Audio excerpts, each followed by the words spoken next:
'cause you're under pressure, under pressure. Pressure. You're cooked. Pressure. Like your shitty ass book. The pressure is real. The pressure is real. The pressure is real. Pressure. You're under the pressure. Drowning in the pressure. You're now under pressure. Pressure. Pressure's got you by the tongue, and it's over now. You're under pressure. The pressure, pressure. Full force, no lecture. 'Cause we're here for pressure.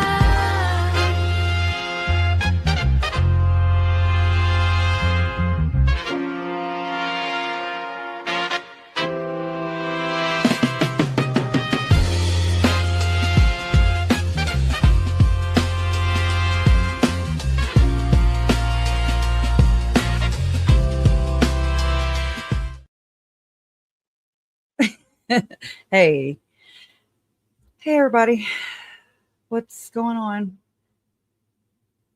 I love whenever I spend time straightening my hair and it does this shit. Okay, it kinks back up. Anyways, don't you just, for all you females, don't you just love being a girl? I love it. I love it so much. Oh my God. Let me just get me off the screen. It's just one of those days, right? Welcome in. Hey, pretty hate machine. Kel 1112 every day with Jay. Thank you for sending everybody over here. Appreciate it. I'm gonna have to go back and rewatch or re-listen. I didn't know you were live. Hey Angie, good to see you. Kelly, I'm assuming Texas, okay? This normal Idaho mom, thank God we have a normal, any kind of mom. We'll take an Idaho normal mom. Hey, did I say the real Kels? Welcome in. Faye loves nature. Kel, I already said that. Okay, Angie Carter. I don't know how to say this, but welcome in. OVG in the Pines. Dora, hey Miss Dora, how are you? Hey Boo Boo Drew. Good to see you. I'm a poet and didn't know it. Anyways, Paula, how you doing? Bethy Boop, what's up? Hey Molly. Good golly, Miss Molly. I bet you've never heard that. Hey Calissa, how are you? Sparky Pilot, how you doing? How you doing? Oh, good. That's really nice to hear, Soulshine. That's a compliment. I really appreciate that. Zelda's Ghost, good to see you. Northern California, what's up? Hope you're having a good Sunday too. And hey, Sophia Petrillo, good to see you. Fancy Nancy, girl, how you been? You doing good? How you doing? You doing okay? You and Mr. Danny okay? Or are you and Mr. Danny okay is what I'm asking. I hope so. Send in love. Ski Utah, right? Y'all, egg my house if I don't get this thing programmed next time. Okay, just be like, no, we're gonna sit here and do it together. Okay, because I just sit there and I'm like, yeah, I'd have to go and leave where I'm at and then come sit in here by myself, and I'm just like, not really fun. Anyways. Hey Greer, good to see you. Thank you for becoming a new member. Welcome in. I've got tons of stuff to upload. Oh my God. Every time I go to do something, y'all, I have run out of freaking space. I'm like, God damn, I just freaking cleared everything out. I don't know. So I actually Googled some stuff. If anybody, wants to know some pointers, I haven't done it yet, but I plan on it. Whenever, like, how on an iPhone for sure, your apps get really, really full of gigabytes, full of data, and you're like, okay, well, how do I clear that out? How do I get rid of that shit without deleting all my projects or documents or things like that? So there's a way you can, like, well, shit, don't get me lying. Now I'm like, but I know that you can do it to where you can delete the app but your documents are safe. Not just offload it, but delete and then go back to the app store and, kind of re-upload it like the first time. But anyways, allegedly, okay, we'll have to have a class. But anyways, thank you all so much. Hey, Liza Joe, good to see you. Happy Saturday. Okay, yep, is today Saturday? What the fuck? Today is Sunday, I think. Here, allegedly. You could be anywhere else in the world where it's Saturday. But thank you. Hey, Ski Utah. All right. So, well, hey, Sam's Pride. Hey, you two bad actor. Bad. Oh my God, I can't talk. Been listening to Trisha today. So there you go. You made a live again. Yay. And hey, random old lady. Hey, Penny Farthing. Welcome in, guys. It's good to see you guys always. Horsewoman, how are you today? Shortcake girl. Did I say that? I already did. Okay, I'm sorry. I'll sit here and with my ADD. Hey, Maureen O'Connell and Carolina and Miss Marcy. All right. Come on, come on. Okay. It's $5 at the door. No, I'm lying. That's Trisha. She charges cover. And then some. Shit. Right. Okay, so yeah, I don't even know where to start. So okay, in between cases or in between whatever the hell it is that we're even doing these days, I don't even know, besides defending ourselves, standing up for what's right, standing up for victims, standing up for, myself. I'm standing up for myself and my family. And these people just still, they just live for this shit. They really do. And they get on my last damn nerves. And I got defeated. I felt really defeated this week at one point. It was like midweek, I guess. And I was just like, I cried. I did the ugly cry. Not for long, but I did ugly cry. And I was just like, man, what the fuck am I even doing? What am I doing? One of those what are you doing moments, conversations you have with yourself. And, it's like a pressure relief valve. You just have to let it out, I guess. And it didn't, like I said, it didn't last long. And this rarely happens to me, talk about going the distance, basically. This has been since 2019, and I'm just like, oh my God, I'm so exhausted because they're so extra. These, not just Lori and Chad, but the, extended version of the people. People who latch on, people who are very opportunistic, exploitative, and look at your family or my family. It could be yours though. One day, I hope not, but they look at us like a piece of meat. And they even act like that too. My victim, acting like they have like a hold on us. They can tell us what we can and cannot say and what they will and will not accept. And then if you don't, go with the flow of their narrative, then you become mentally ill, a conspiracy theorist. Your character comes under attack. What's fucking new? Can you please not even think of your own game plan? Y'all just keep rehashing the same fucking thing, and I need some excitement, like I want to be challenged, I guess. And it's just like, oh my God. Like I said, it's like a plunger bringing up old shit all the time. No wonder. You know what? That makes sense. My uncle is a master plumber, but I like him. I love him actually.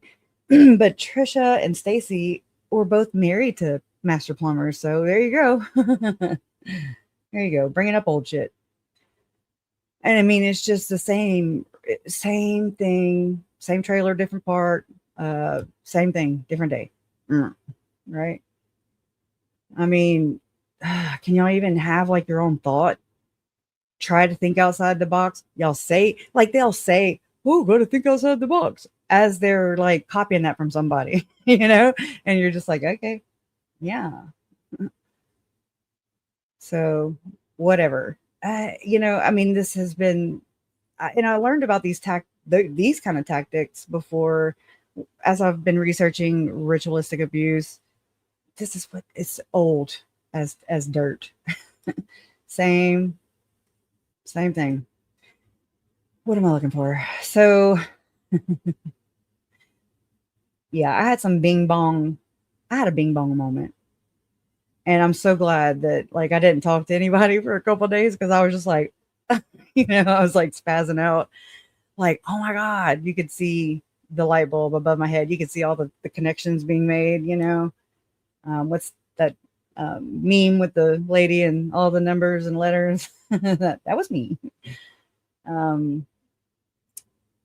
So again, it's not, I mean, if you haven't heard about it before, then I think it's pretty exciting. It's pretty like, whoa, it makes a full circle, actually.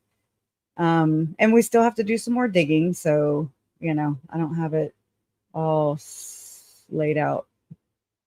I'm looking for a dime. This top of the line.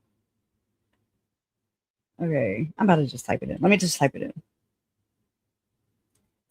in.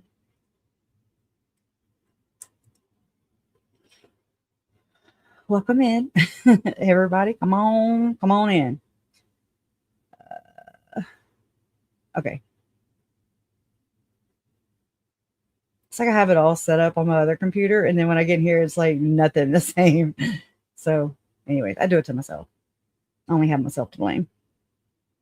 Okay, let me go and share my screen. Ooh, yeah, so you gotta look at this bushy ass hair. Well, how about that?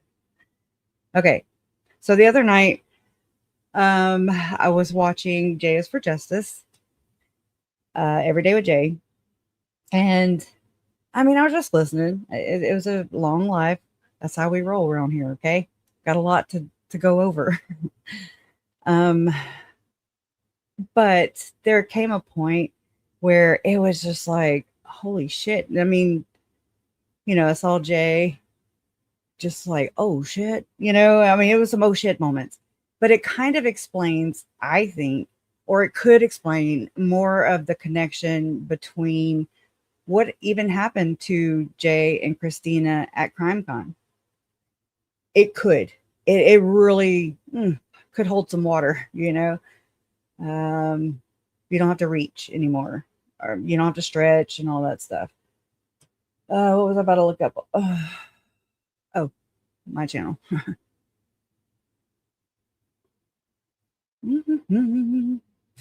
Okay, go to posts.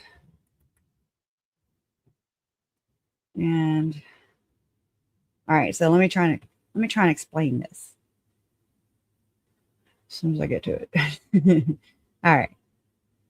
So I'm just going to read it because that's just the way I have it, laid out. But it's not shown on screen. I can just, it's nothing fancy to look at. All right. There. Okay. So bing bong, bing mother effing bong, right? So tonight we're pulling the threads on the biggest, most complex web we have looked at yet. If you thought the true crime media ecosystem was just about podcasts, you're wrong. No, and conventions, you aren't looking at the actual corporate blueprint. We are bridging the gap between the ideological network that fueled the 2019 tragedies of my family and the massive corporate machine that hijacked and monetized the narrative. Boy, and they try. It's like tug of war. We are breaking down the exact chain of command that protects this exclusive club and weaponizes its power against independent creators, and I'll add victim families. Okay, I said it. Can't take it back. So what we're looking at tonight is the corporate footprint. What does the defense? Oh, that is not it.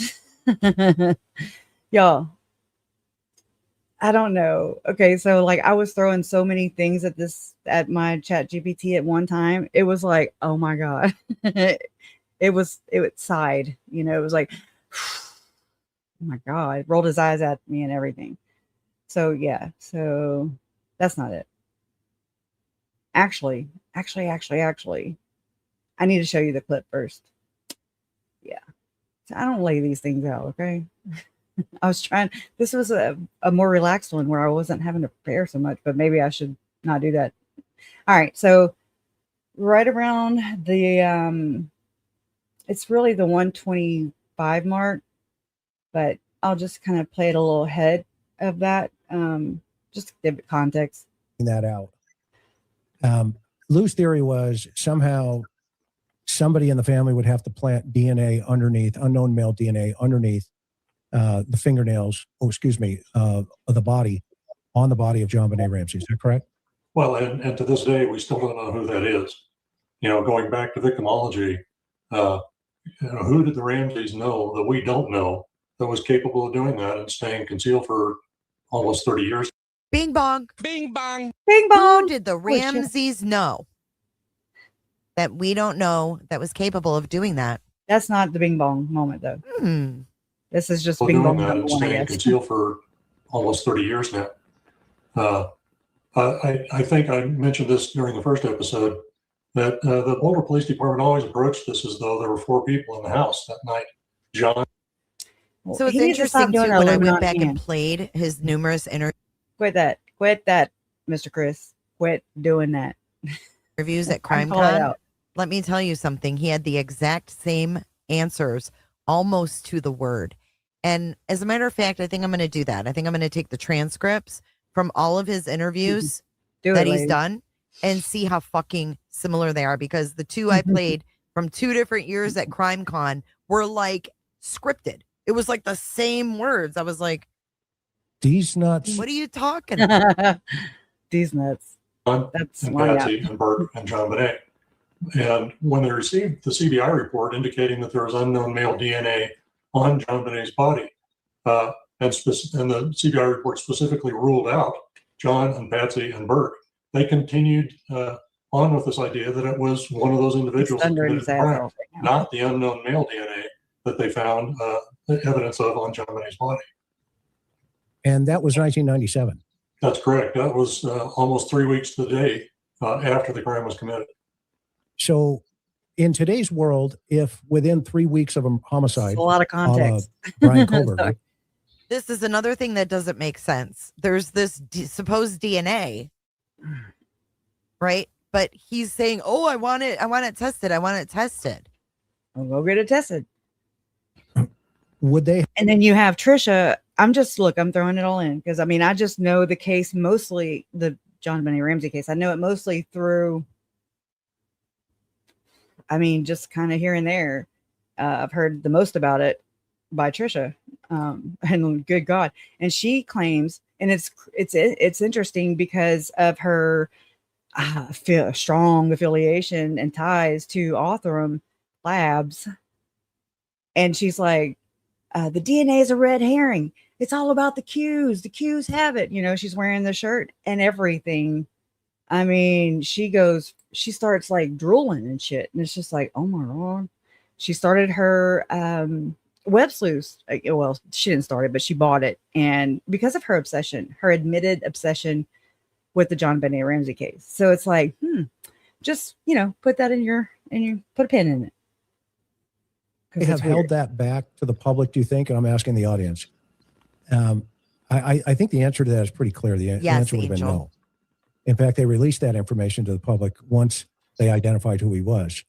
But to this day, John has been trying to advocate for companies to come in and test further. Advocate for companies to come in and test further the DNA? Dude, you're at CrimeCon with fucking Othram. What are you doing? What? Like I have no idea. Fly on your wall. That's what I don't understand. Like, what? DNA, is that correct? Yes. One of the Boulder County District Attorney's investigators, Steve Ainsworth, What? has been involved. Just okay. Just so there's what you need to listen for. Okay. Is this up enough? I feel like it's so quiet in here. Let me turn my speaker up. Here we go. DNA, is that correct? Yes, one of the Boulder County District Attorney's investigators, Steve Ainsworth, has been involved in this case very early on. He now works for Othram Laboratories. Wait, what? Skirt. Wait, I didn't catch this the first time. I didn't catch it. So One of the Boulder County District Attorney investigators, Steve Ainsworth, has been involved in this case from early on. That's He weird. now works for Othram Laboratories. What? Bing bong. What is happening right now? ATS. Fucking weird. What's going on? So one of the investigators from the DA's department in Boulder in the JonBenët Ramsey case, right? now works for Othram. But wait, there's more. I just said, wow, you were at CrimeCon with Othram, but what the hell? What the fuck? Does unknown DNA really exist? Where does that come from? Author. Did that only come from John Ramsey? Or is that like from investigators in the case? I'm going to do a Google search. You're the the good fuck? Sophia. Thank you. Where is Andy? Thanks. Andy was here. Where's Andy? I need her to hear this. And I told Andy today, we had a good old conversation. It was good. And I was just like, oh, and yeah, I mean, it's crazy. And thank you for being the good Sophia. I really appreciate that. I was checking you out. I was like at the blinds and everything. Thank you for being a member for 2 months. And it says member and then new member. So I'm a little confused by this, but thank you. And thank you again for gifting 5 difficult research memberships. And Penny Farthing, thank you also for gifting 5 difficult research memberships. Everybody thank Sophia and Penny for the gift, if you got it. I still don't know how to gift them myself from a channel creator. I'm like, I don't know. I have not figured that out yet. Okay, so it's on my bucket list. So this is crazy. This is crazy to me. I was just like, holy shit. Andy Kopsa. Yeah. Oh my goodness. Bing bong. And test Bing further bong. the DNA. Is that correct? Yes, one of the Boulder County District Attorney's investigators, Steve Ainsworth, has been involved in this case very early on. He now works for Othram Laboratories, and there are several laboratories. It says Several. Steve Ainsworth. It's on the CrimeCon website. He serves as a law enforcement liaison. Oh, What does that mean? oh, wow. So law enforcement liaison for CrimeCon, you don't say. What could that lead to? Maybe some security at CrimeCon? What's a law enforcement liaison? Doesn't that mean that he'd be able to very easily get the DNA from Boulder?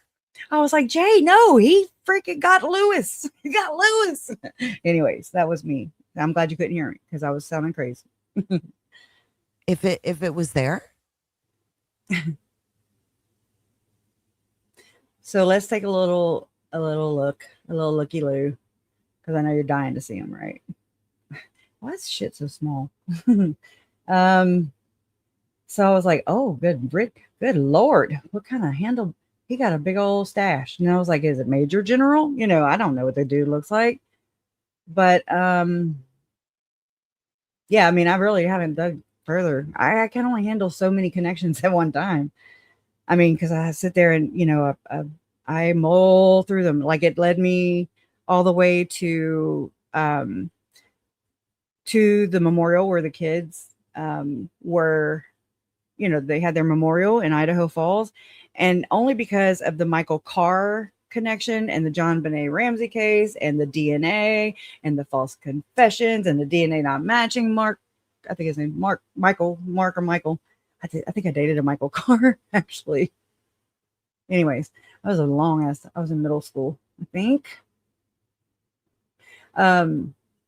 Anyway, so it's like, I'm telling you, my head was about to fly off. I look like those chicks on Austin Powers, you know, when they start skitzing out. Jason was like, "What?" Um, let's see here. So it's this guy with the big stash, old 70s looking stash. Museum of Boulder. Oh, this just I don't have a good gut feeling about this. And so yeah, I have to be prepared. And I have dug a little bit into Mike King, and I'm also not feeling great about that. So these are like two different routes I need to go, but I gotta feel it, you know? And I mean I feel like, oh man, I don't have the energy. Okay. And that's where I'm at right now. So let's see. Steve Ainsworth, Colorado. I mean, tell me something good or not. Tell me something good. So the name Stephen Ainsworth in Colorado primarily points to two prominent local figures. We just need one. An innocent motorist from Arvada, I think, was tragically killed in a 2025 pursuit crash, and a highly respected retired Boulder County homicide detective. That's the one. Okay, so Steve Lewis Ainsworth, 1974-2025. He expired. Okay, Detective Steve Ainsworth. Career was a well-known law enforcement figure who served 44 years in Colorado policing, including, I'm surprised it's not 33 years. Maybe it's a sign. Including 32 years as a crimes against persons detective. That's right. Crimes against persons. He's a cat. Okay, so with the Boulder County Sheriff's Office, it's just, I don't like it. Over his career, he investigated more than 2,500 deaths and 30 homicides, according to CrimeCon. Media and public speaking. Because of his extensive work on high-profile cold cases and domestic homicides, he has appeared on true crime programs like Forensic Files and as a speaker at events like CrimeCon and local community programs. His current role, following his retirement from the sheriff's office in May of 2021. So it's going to get a little more weird. Okay. He began serving as a law enforcement liaison for Othram. Okay, wait, for Othram. What's he do at CrimeCon? I thought he was a liaison for CrimeCon. Hold on. This is AI. So, helping agencies utilize forensic genetic genealogy to solve cold cases.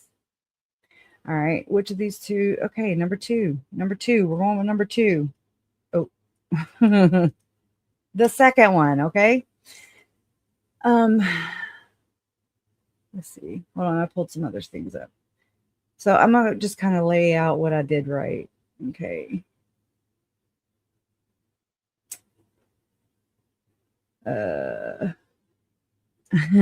Okay, hold on. Hold, please. Let's see. Today's June 14th. June. Okay, now I see it. Bing bong. Bing bong and big letters. All right.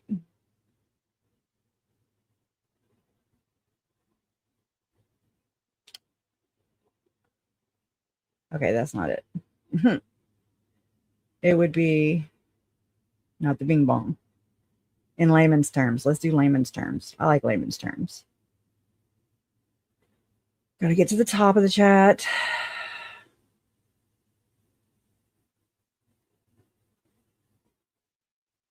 Okay. All right. So if you thought the true crime media ecosystem was just about podcasts and conventions, you aren't looking at the actual blueprint. So tonight we are pulling the threads and blowing the map wide open. We aren't just looking at the crimes. This is so AI. We are looking at the architecture of exploitation, and that I can't laugh there because this is serious shit.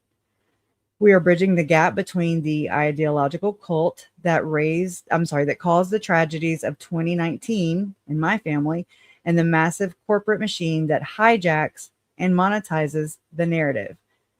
So here's what we're breaking down tonight: the corporate footprint. What does the defense? No, what the fuck does it keep bringing up? Hold on. I'm just going to read it. What does the defense giant Lockheed Martin have to do with the physical stage where the Daybell media narrative was cemented? Number 2, the psychological architects. All right. The undisclosed, deeply personal ties between mainstream journalists. No, see, they have that wrong. Don't look at it. I can catch it though. Man, this is not going the way I wanted it to. And then right here, Jay's massive catch, how a former JonBenët investigator bridges the gap between Othram Labs, local law enforcement, and the top-level corporate security at CrimeCon.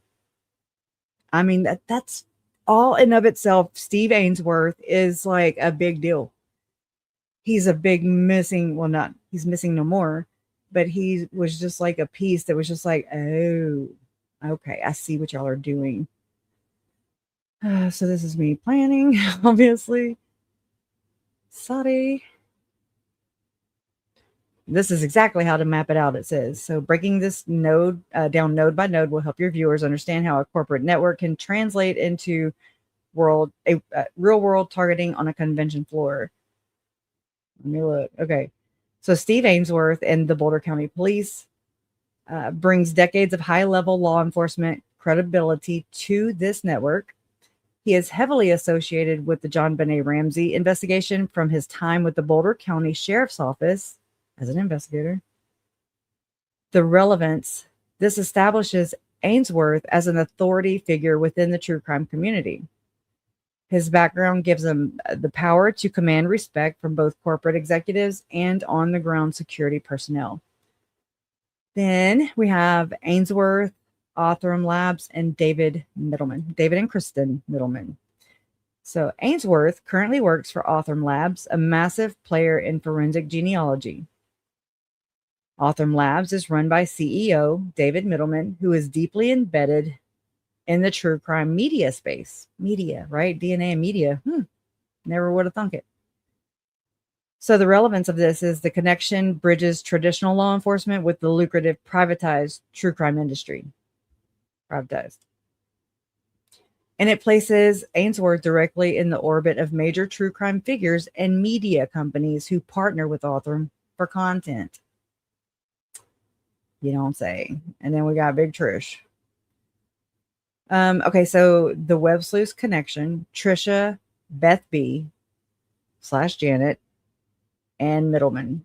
Trisha Griffith of Web Sleuths and Beth B., aka Janet Wolford, are deeply connected, allegedly. I don't know. I just know what Trisha has said with her own mouth about it was Beth B. It was like their tribute video where it was a memorial of sorts in their eyes for Beth B. And it was like the week after Beth B died in May. So it was like May 24, 2025, when Beth B died, May 17th, 2025.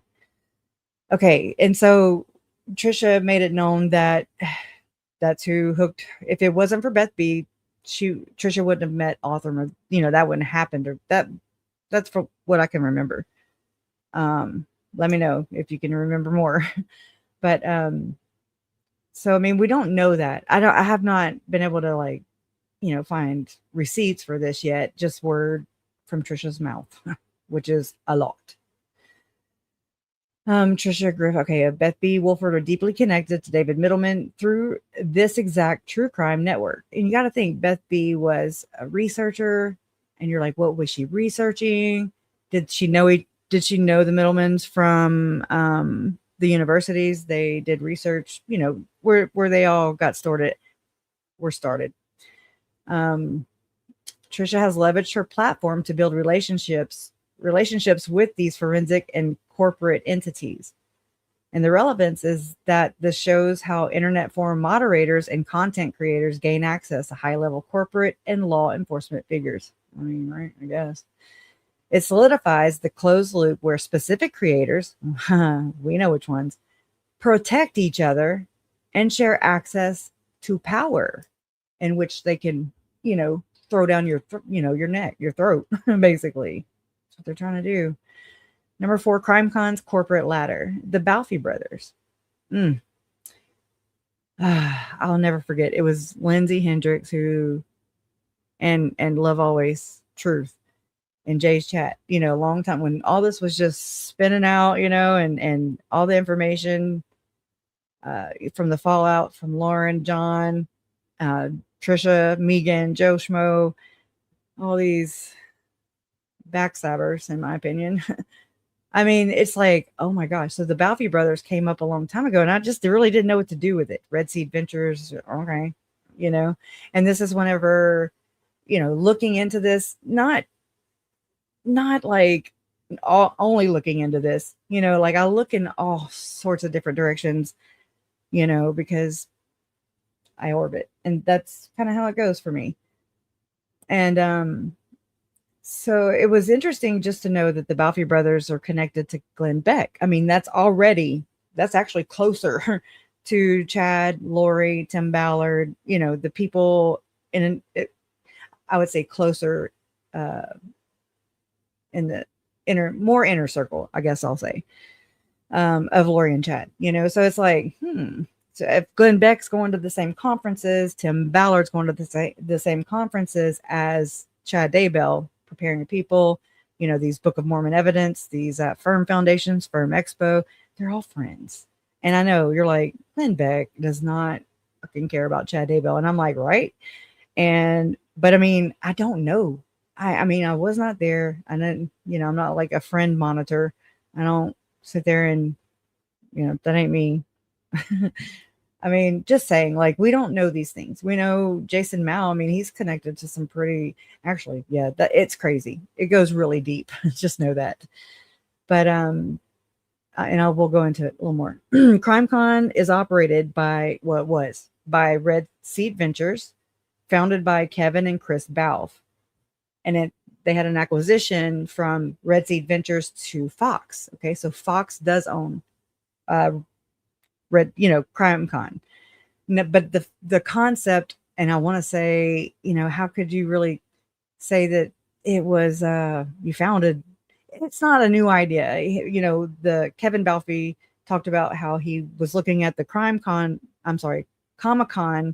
model, and so he was like, "Oh, I'm gonna call it CrimeCon." Okay, here it is. You know, shit. So apparently that works really well. But you know, I'm just saying, like, a new idea. It's not really new.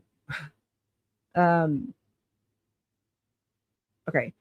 And then Lauren Matthias. So going back after the Bing Bong moment, I was listening to another one. I do this. I go and visit old videos. Okay, that's what I do. I refresh myself. Or just maybe I miss the creators. You know, I'm like, man, we need some new live streams. You know, all by myself. Right? I'm just kidding. Anyways, let me do this too. Y'all too. So yeah, Moments in Trading says Fox is Red Seat's parent company, and Red Seat owns and runs CrimeCon. Yeah, they're in charge of it. And I mean, the Balfe brothers actually, you know, helped Glenn Beck create the Blaze Media. And we know that, I mean, not like Mercury Radio Arts, Tim Ballard even has a couple of these production companies. I think Tim Ballard's is named Stowaway Productions or something weird in Florida. But it's Tony Robbins. I mean, it seems like these people, and this is just me. Yeah, corruption is very, very, very. It's contagious over here with these ones. Okay, you gotta like mask up and take your vitamins, and just basically stay away from them. They're rogue. Yeah, it's like, that's what it looks like to me. And I actually got rid of my my graphic to show. Now I can show you this. This is, let me take the comments down. This I got from Lynn Packer. He's an ex-Mormon journalist, you're pretty much retired now, who's actually Lynn Packer's uncle was an apostle in the church, Boyd K. Packer, but that's just a connection. But Lynn Packer, he's won a Pulitzer Award. I really care. I really like him. Like he's very dry. He's just to the point. And he has this entire series. I don't know if any of my mods can go and find Lynn Packer's channel and share that with everybody, because he did an entire series and it's called Op-Ed, an op-ed series of Operation Underground Railroad, aka Tim Ballard, aka the LDS Church, basically, and Glenn Beck. And I mean, it's crazy. And I thought that was crazy a long time ago. And I need to go back and watch them again, because these things make more sense. Once I kind of make some other connection somewhere else, or it'll tie something in, and I'm like, son of a bitch, like Tim Ballard was connected to the Malou Foundation. What's that other one? It might have been New Skin too, but for sure it's another freaking one of those MLM alleged companies. But anyway, so this came from one of Lynn Packer's presentations, and it's a lawsuit revealed Beck was in financial trouble. So this guy right here to the left, Balf, this is Chris Balf. Okay, this is one of the Balf brothers. And I mean, yeah, I think he's Mormon, but I don't really know. I know Beck is, but again, it's like this goes above that. I'm not trying to diminish the LDS connection, and I'm not trying to really, accentuate it either. It's kind of one of those things, just to kind of note. So Chris and Kevin, they both worked for Beck for Blaze Media. I want to say Kevin actually helped Glenn Beck co-author some books, like the Overton Window, I think it's called, like where Kevin got a lot of credit for it. But Kevin was more with the day-to-day operations and production, and Chris is, more this guy right here. I don't know, his brother. So in December, a lawsuit revealed Beck was in financial trouble at least a year before the Nazarene Fund.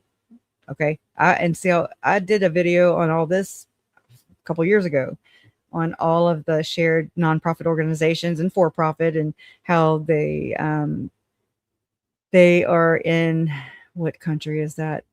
I just know Yazidi or something, because I'm blanking right now, but where they rescue or help aid persecuted Christians, Anyways, I've taken a look at the documents. I'm not a professional or an expert in this, but I've also looked at other people looking at the documents. And I mean, some shit is not tracking. Anyways, December 2014, Beck fired his former chief executive, Chris Balf. Balf's 2016 countersuit. So he's like, oh yeah, you fuck on me, I'll fuck on you. I'm kidding. Quote, by 2014, Mercury Radio Arts, Beck's private umbrella company, faced immense cash pressures as services continued to decline, ad sales lagged, and deals fell through, unquote. Quote, Beck has driven Mercury Radio Arts into the ground due to his own erratic behavior, according to Chris, excessive spending, and mismanagement, unquote. Allegedly, because I was not there. So, okay. Okay, whatever. Hey, let them if you got them. All right. Okay.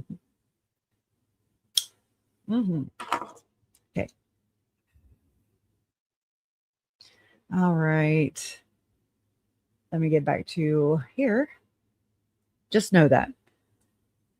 So Lauren Matthias was directly introduced to Kevin Balf last year at the convention, and I learned this from going back and watching one of Everyday with Jay's videos covering this. The collaboration between Susan Hendricks and Lauren Matthias, and they name drop like every 2.7 seconds. I mean, just you can put a timer. No, I don't know, but I mean, you hear it. Oh, and you got to meet Kevin, and I'm thinking, well, damn, that's one of the co-founders of freaking CrimeCon. That's the top dude. So you have the top dude, Kevin and Chris, but Kevin too, she said. And then you have Steve Ainsworth. We're going to find out more. Okay. We're going to dig. And then you have, I should have better prepared this shit. I'm beating myself up a little bit. Let's see. Here are some of the, I just have slides, I mean, it's nothing. I just took it and slanted it. Okay. But this is from this year, crimecon.com. And this is register for CrimeCon 2026. Thank you to our sponsors. Well, who's that? Othram, right? Othram Labs, right there. Radial Entertainment, Tenderfoot, newspapers.com. That's ancestry.com's friend. I think they might be in bed together. I don't know.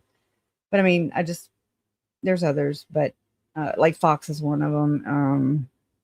Anyways, just know that. And so here's Chris and Kevin. All right. And let's see.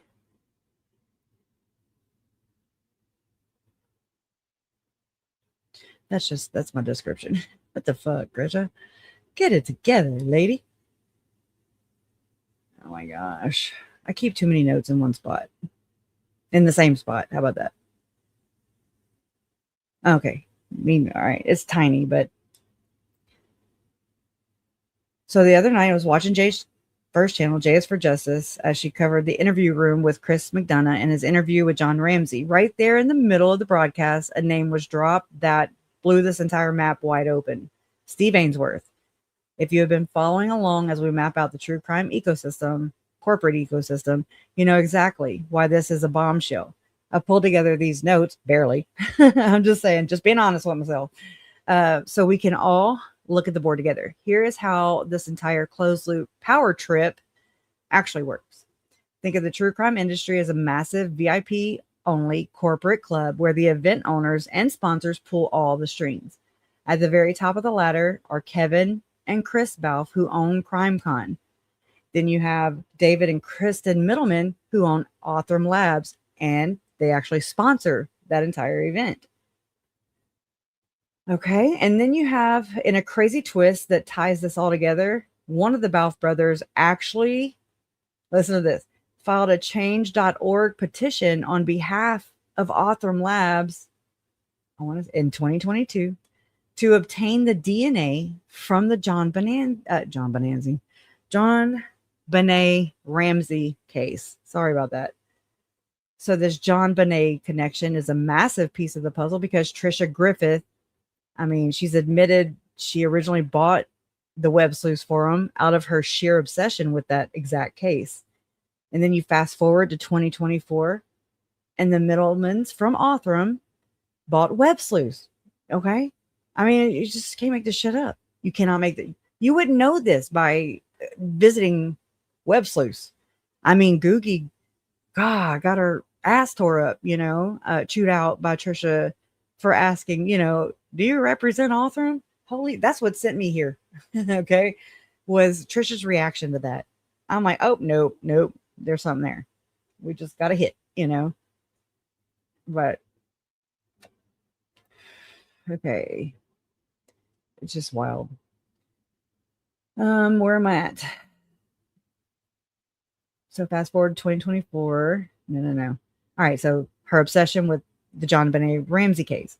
Then you fast forward to 2024, and the middlemen's from Othram bought web sleuths from Trisha, giving her direct, heavy-hitting financial tie, unfortunately, maybe, she's trying, I'm sure, to CrimeCon's biggest sponsors.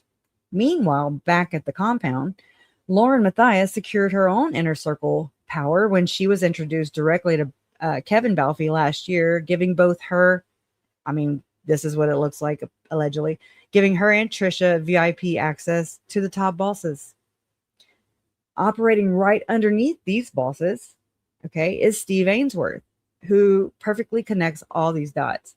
Ainsworth is an ex-cop who literally worked the JonBenét Ramsey case, now works for Othram Labs, and see, and I have right here, so I don't know if I have the right information because that thing earlier said that he was a law enforcement liaison for Othram and not CrimeCon. I don't know yet, so that's just loose right there. But let me finish reading that. So, and now works for Othram Labs and serves as CrimeCon's official law enforcement liaison. His specific job is to act as the bridge connecting the corporate owners at the top to the physical security team walking the convention floor. Okay, don't fuck with our girls. When Lauren and Trishan, you can call her that too, Trishan. When Lauren and Trisha spun their fake ass narrative, claiming that Christina was a stalker, even using a temporary restraining order, pulled off that she happened to pull off in Utah. They leveraged their VIP connections to make that threat look official. That's just one of the ways.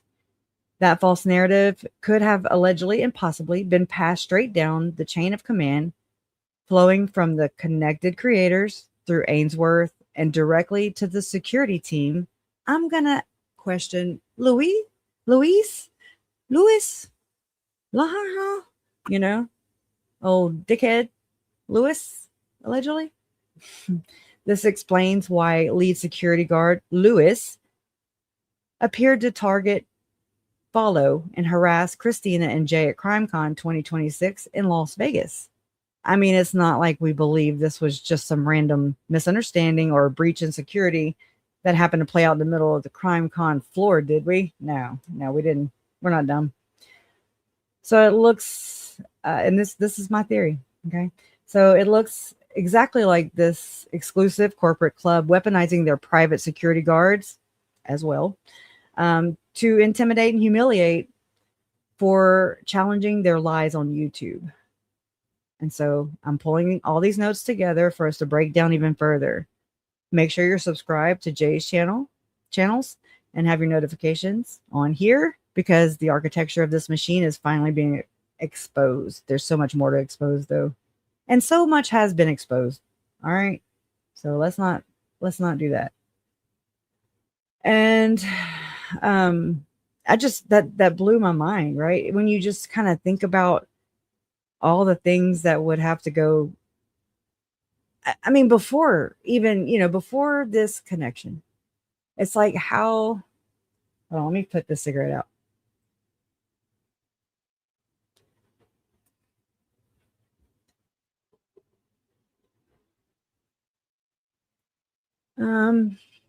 Let's see.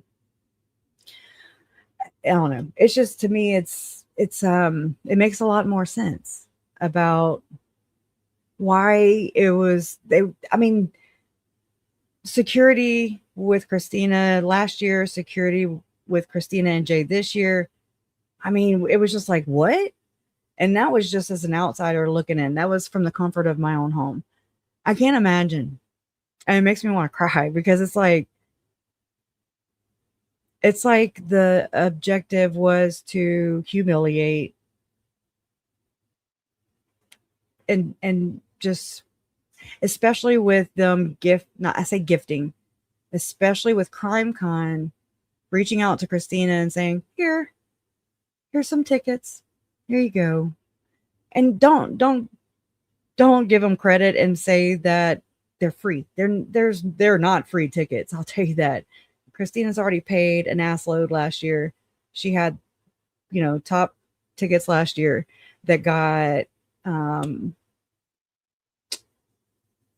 just taken over by the actions of Lauren and company, in my opinion. And so it really, I don't know. I didn't ask Christina this, but I can only imagine it ruined her fucking trip last year. And then, I watched videos of Christina before she was going to, as she was heading to CrimeCon this year. And I mean, I was super proud of her. I was really surprised and taken back by CrimeCon's generosity. But it seems like now, looking back, that was weaponized, guys. I mean, there's no way to really hash that, It is what it is. And it's like, why? Were they part of the setup? Was this all just a ha ha ha? You know what? Let me tell you, Justine. Christina shared some screenshots of people who were looking at her TikTok profile in the months, and I'm talking months before. I mean, I'm talking like April, May, June, July, August, September, leading up to Lauren's 9-hour meltdown. Holy shit. You want to talk about stalking, in my opinion? It's like, hello. I'm talking Trisha, Stacy, Sarah Nelson, oh, Aspen Connor, and who am I missing?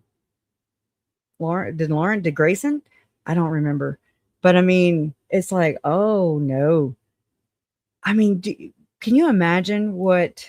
And I mean, oh my God, I can't imagine the mind fuck this does because I think that's part of this whole thing is to just do the mind fuck because it's fucked. I mean, Susan wasn't there this year. She was there last year. I mean, I don't know if that's what you're talking about, but yeah. Oh, Susan looked at her profile too. I don't remember. Oh yeah. You're right. Andy, Grayson said that they have people monitoring stuff and letting them know what to be aware of. Gross.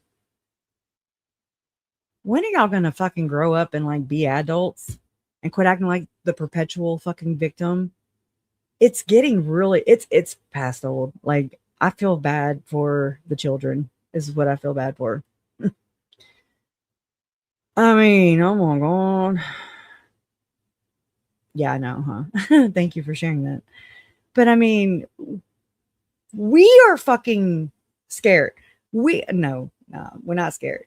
We have legitimate fear, legitimate concern. I do. I think twice, whenever, was it Salty the other night, whenever she went into Trisha's chat and asked a question about, why or if she was going to still fundraise in my family's names.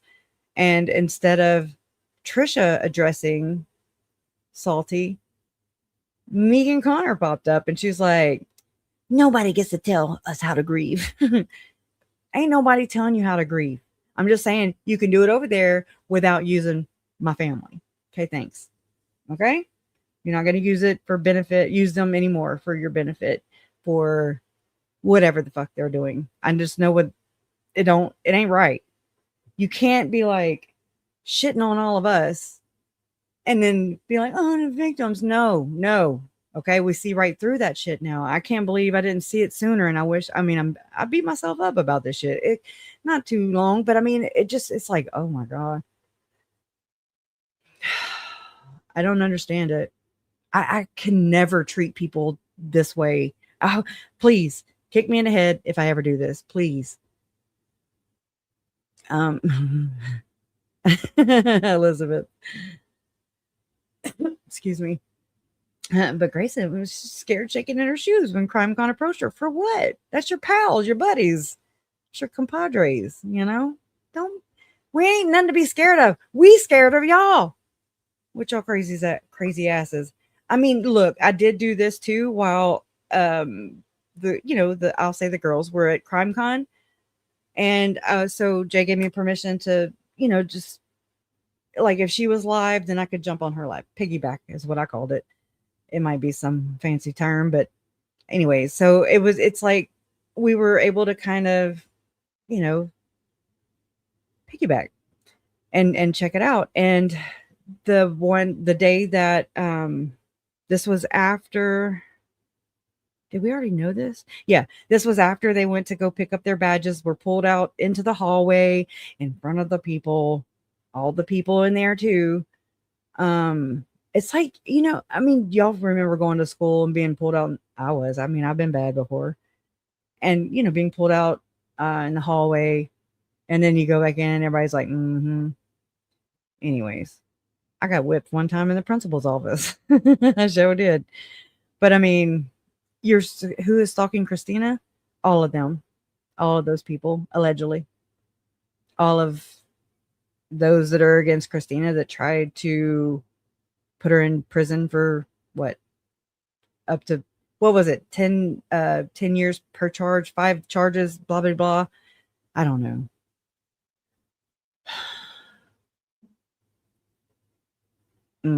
That's true.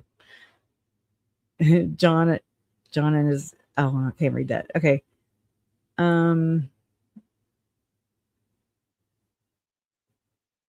Yeah, she talks about it every day, Mad Chatter. This is her new jam. It's the same as her old jam. But, you know, I don't know if they're smarter or sneakier. That's what I try to figure out. I'm like, does it make them smarter or sneakier to talk at us without using our names? I mean, I'm just like, that was directed to me. That was directed to, you can figure it out. It's not hard to do. But the vagaries and just the blanket, that's how they roll. And just like Trisha the other night, I mean, she's been saying it a couple times now. People in her chat are saying it too. Knowing that me and my family have spoken out. My family hadn't yet, but it's coming. And I didn't want it to get to that. I want to be like the first. I want to protect my fucking parents. Okay. I know that's a little lopsided. It's backwards, but I mean, I'm feeling really protective of them.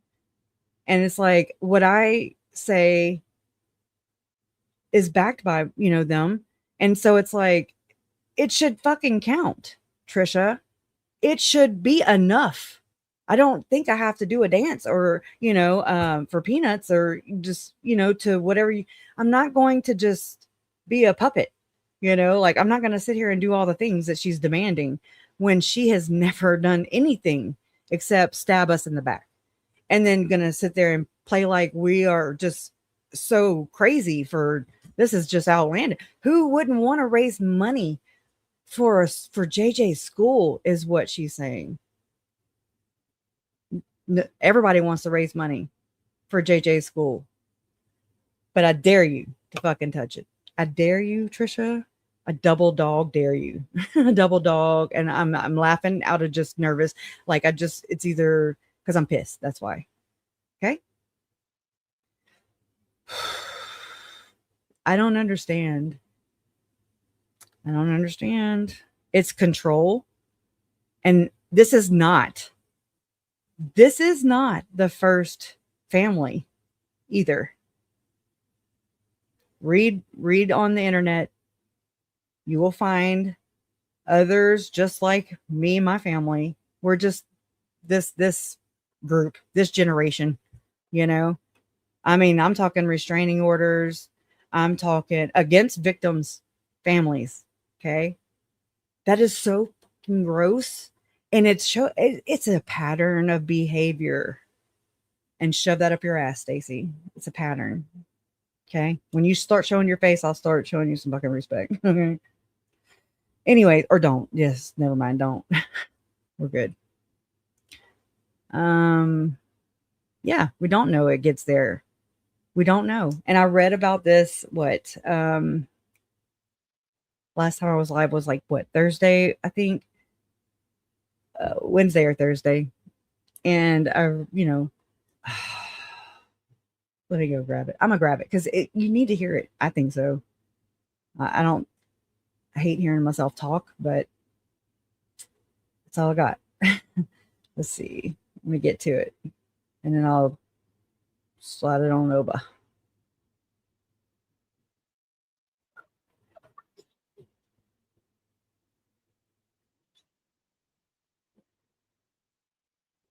Okay. All right. Let me get to it. Let me do this, and let me share. Share. Stop.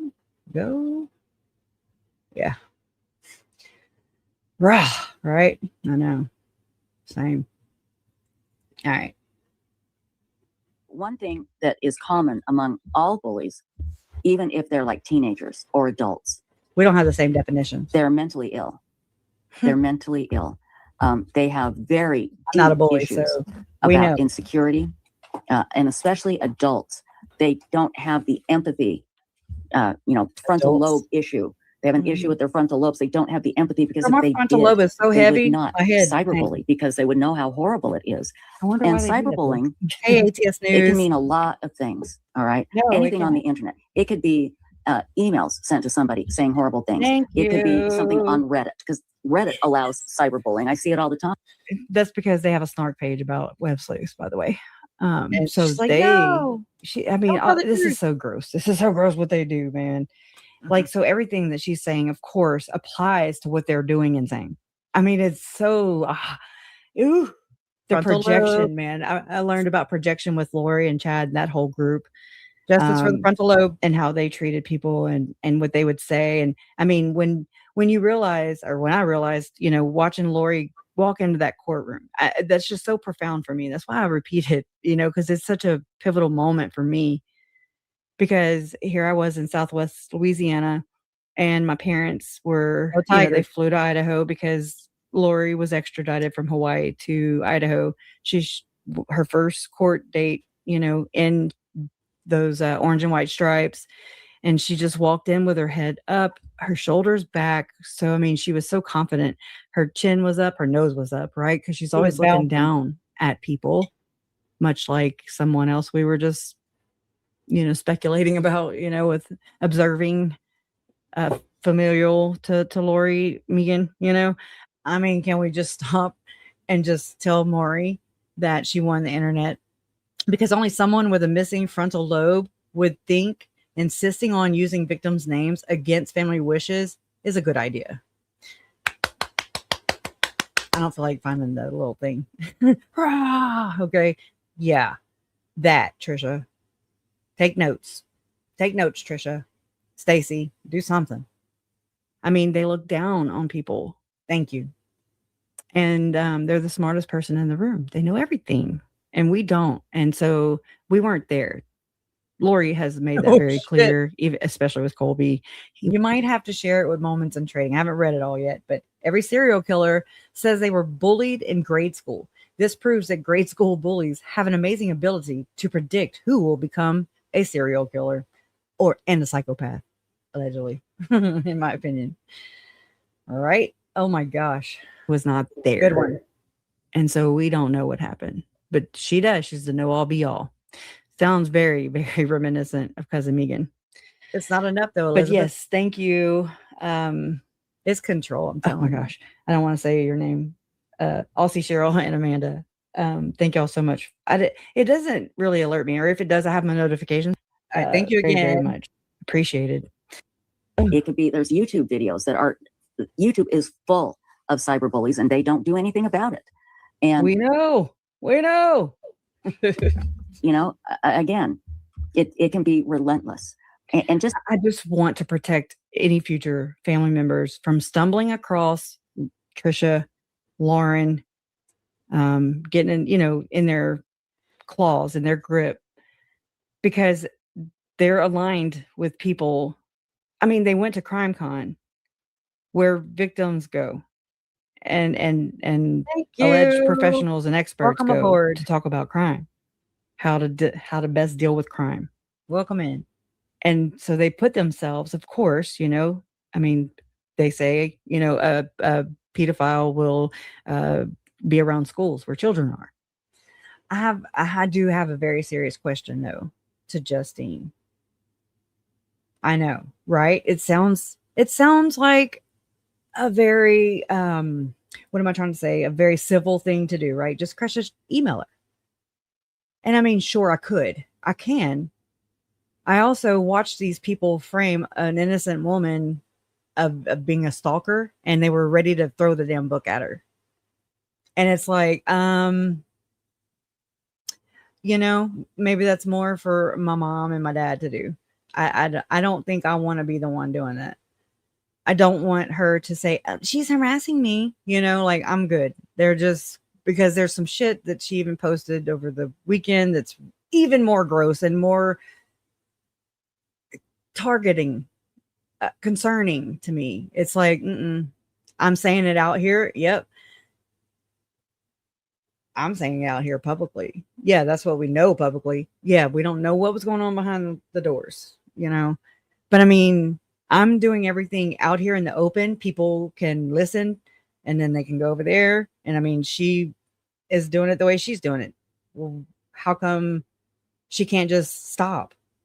Or, you know, I can never stop her from saying their names. I mean, I'm not a Nazi, you know.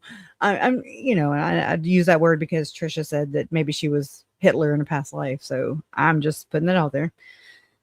I don't wish to control the information. I do wish to protect my family members, especially the murdered ones who are not here, who got, I mean, the shittiest end of the deal. You know, their lives were forfeited, not by their own, you know, not by the cycle of life or natural reasons. It was all orchestrated and taken. It was robbed. So it's like, I'm protecting what they're doing. I don't really know. I mean, I really don't. I sit here and I'm like, how did I go along with this? How did I fucking do it? Like, I can't believe that. You know, I don't know. Again, it's like the view of them changed. My view of them changed, Lauren and for sure Trisha, because it's like, these are people who I used to think were safe people. Well, I thought Trisha was safe, and I FAFO'd, but also they prey on vulnerable people and dealing with the most horrendous shit in their lives, you know, and they make money off of it, and it's not enough. It's not enough. Advocating is doing it and not expecting anything in return, because it's the right thing to do. But that's not this. That's not this at all. Oh shit, just Robbie, we're gonna put your DNA under the rug. Shit. Oh no. Just kidding. I think I saw you say that the other day, but I wasn't sure. So, oh Lord. Okay, let's listen to what Trisha says is a bully. Same difference as she uses Daryl Sheets this entire episode as she exploits him, and Stacy exploits him. He is exploited, in my opinion, through this whole thing. It was to teach us a lesson, to make her point. Except, you know, exploiters financially, they're going to look for ways to exploit, to take what's yours as their own. And so it's like, We got each other. And then they prop each other up. They give credibility to one another. Lauren's comments are pinned, you know. It's so crazy how that happens. Lauren will just be like, oh. And then she, boom, I'm here. You know, she'll pin a comment from Hidden True Crime. Oh, thank you, Hidden True Crime. Yes. You know, they lend each other credibility. Just imagine. I don't ever see Lauren pin any of Trisha's comments, though. Maybe a time or two. But I also don't see Lauren going live anymore, really. Maybe I'm not paying attention. I don't know. And the only way I can describe it is, I guess, in reality, let's say you get up and you go outside and there's just a group of people around you screaming at you. You know, you're an idiot. You look stupid. Oh, wow, you're a dumbass. You know, just screaming at you wherever you go. That's. It also sounds like Tom Harrison's book about the demons trying to get into people. I'm just throwing that in there. That's what it just made me think of. Ew. Crazy town. That's what it's like to be cyberbullied on the internet. Okay. With that being said, I'm just going to quickly, but I'm going to play this. Just a slideshow. Okay. It's very fast. I'm sorry. See, it's that way you can hear the song. I might have some Lauren stuff in there too, but anyway, so we're going to do that. And I'm going to read some stuff real quick. Right. You know, victim and family autonomy ourselves. You know, just to kind of check ourselves. Bill of Rights. I'm working on, well, actually I did already, but I mean, I still add to it and stuff. It's like it's Victim Bill of Rights that I've been working on, critique, you know, just trying to get it, I guess, shareable. I mean, it is shareable. I need to share it. I really do. I mean, something that at least maybe true crime creators who are, interested in looking at it from a victim family member perspective have at it. Just it's not like, oh my God, this needs to be enforced. It's just, here's something, a guideline, another view, a victim of, I'm not a victim, but a family member, a victim's view, just to kind of check ourselves, myself included. About victim and family autonomy, Her colon is consent and consultation. Does the creator actively seek and respect the consent of the victim's immediate families before producing content? Narrative control, is the narrative driven by verified facts, or does it rely on speculative theories that re-traumatize the family? Correction protocols. When errors or misrepresentations are identified by the family, does the creator promptly issue corrections and amend the content? Boundary maintenance. Does the creator maintain professional clinical boundaries with the family, avoiding parasocial or inappropriately familiar interactions? That's a question. And then financial transparency and exploitation.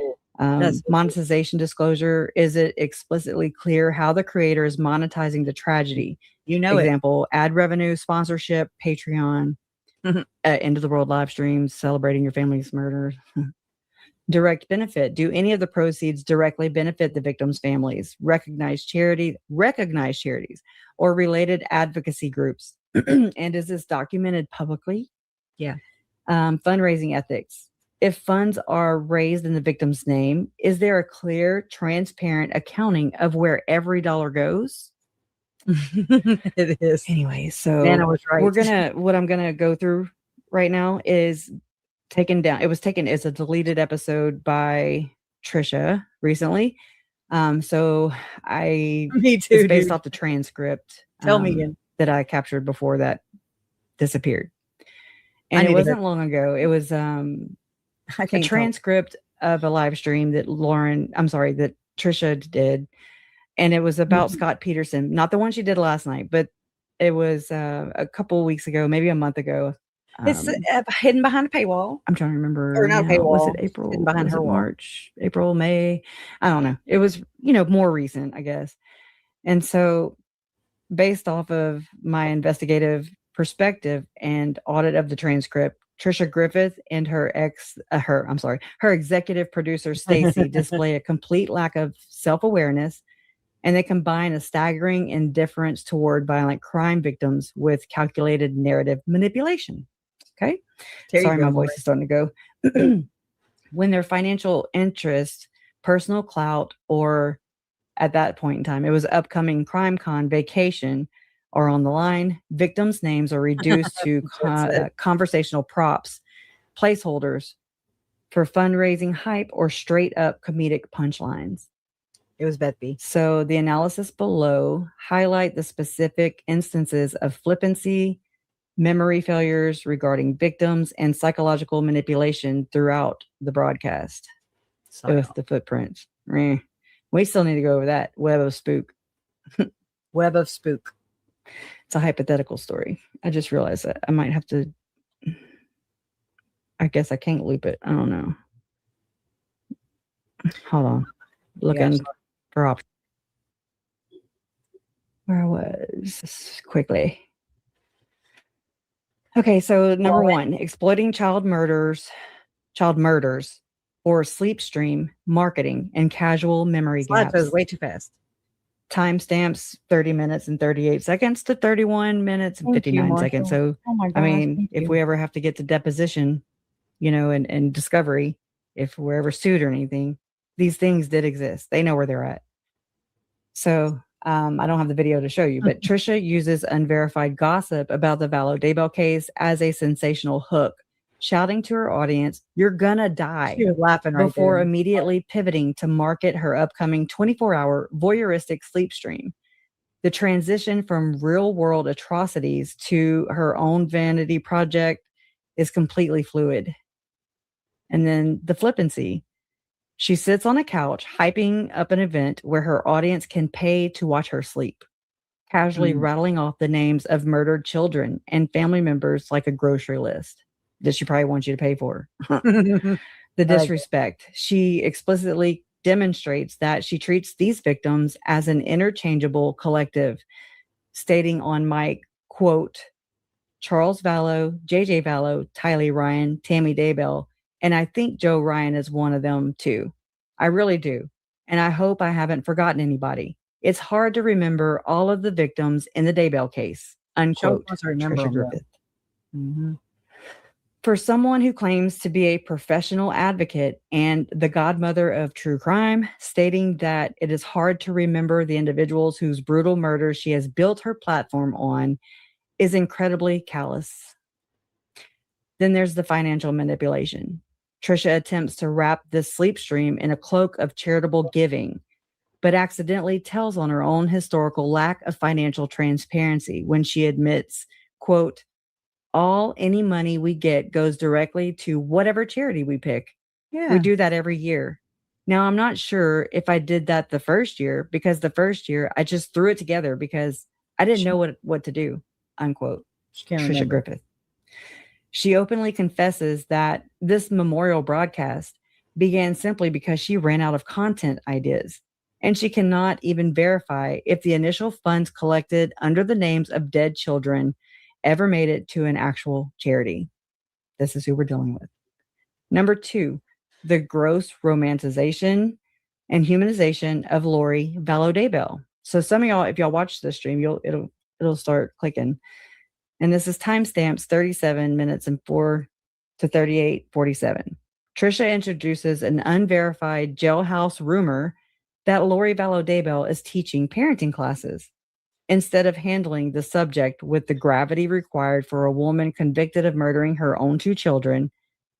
Trisha does this instead. Trisha immediately shifts into weirdly nostalgic and defensive storytelling.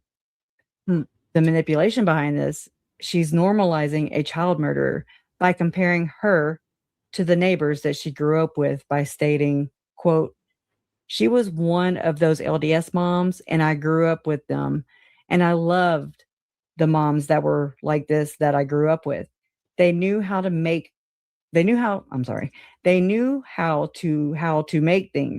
They were very crafty, you know. They could do all kinds of crafty things. They could take egg cartons and make caterpillars and do all kinds of fun stuff. I remember unquote. second grade. Trisha Second grade was Griffith. fun. This is a grotesque humanization of an infamous perpetrator. Look, I'm just pausing to show that I put the Steve Ainsworth information down here in this banner. And look right here. It's about to say,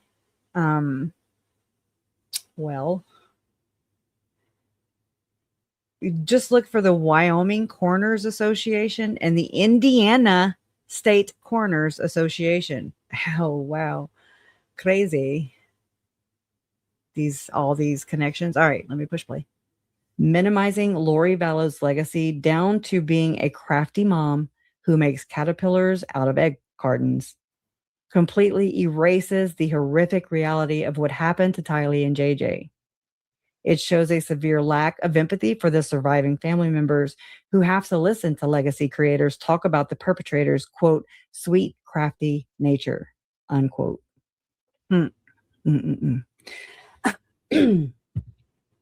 Number 3, treating child homicides and victim families as personal clout stunts. Timestamp 1644, 1720, and 2056. Throughout the CrimeCon preview, Trisha treats historical tragedies as an entertainment lineup, completely centering herself as the main character of these cases. Sarcasm at the expense of victims. When discussing a panel on the Scott Peterson case, she treats the double homicide of Lacey and Connor Peterson as an opportunity for bad sarcasm. Quote, now everybody, we know how, I'm sorry, let me try that again. Scratch. Quote, now everybody, we know how innocent Scott Peterson is. Okay? Everybody, I'm kidding. I'm being very sarcastic. Unquote. Centering herself over the evidence, she describes a plan to have her moderator use gorilla tape to strap her down and tape her mouth shut, during the panel because she claims she will be, quote, jumping up and screaming, unquote. She shifts a presentation about a real homicide into a performance about her emotions and her reactions, totally glazing over the fact that Joshua J.J. Vallow was found in a shallow grave in his mom's boyfriend's backyard, not far from where his sister's remains were buried. He was wrapped in an overt amount of duct tape, especially covering his mouth. Using a murdered child as a punchline, Trisha jokes about approaching legend. Oh, I have these mixed up, I think. Maybe not. Trisha jokes about approaching legendary FBI profiler John Douglas to tell him he's wrong about the JonBenët Ramsey case, just to see how quickly I get thrown out of CrimeCon, she says. She treats the unsolved murder of a 6-year-old girl since the beginning, right? The exact case she used to build her entire business as a casual stunt to cause a scene, another scene, at a luxury convention. I know. Number 4, severe indifference and lack of historical knowledge about victims.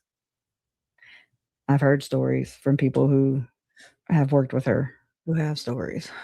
Timestamps, 1910 through 1936 and 2144 through 2215.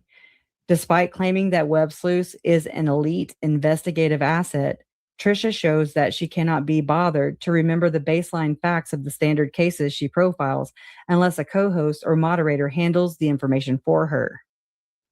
The Colonial Parkway failure. Trisha brings up attendee Bill Thomas at CrimeCon, but completely blanks on his tragedy. Quote, his sister was, oh, maybe not at CrimeCon. His sister was killed, right? Can you remember his story? Unquote. She requires Stacy to bail her out and name the Colonial Parkway murders. The victim's family is invited to the convention to share their grief, but to Trisha, they are just a name she needs help remembering on a stream. The West Memphis 3 failure. Trisha attempts to discuss the West Memphis 3, but completely forgets the names of the individuals involved. Quote, was it Damien Eccles? He was on death row, and there were 2 other boys. I can't remember, unquote. Number 5, weaponizing house rules and information control to hide criticism. These are timestamps 05. I think I went backwards in this, or it like analyzed it backwards. I don't know. 550 to 650 and 1026 to 1150. Trisha utilizes classic semantic maneuvering to rewrite her history of false reporting and community manipulation, framing her strict moderation as a global standard of ethics. The don't be a jerk gaslight. Trisha brags to her audience about how she keeps her forum, quote, unquote, normal by enforcing a rule against being a jerk.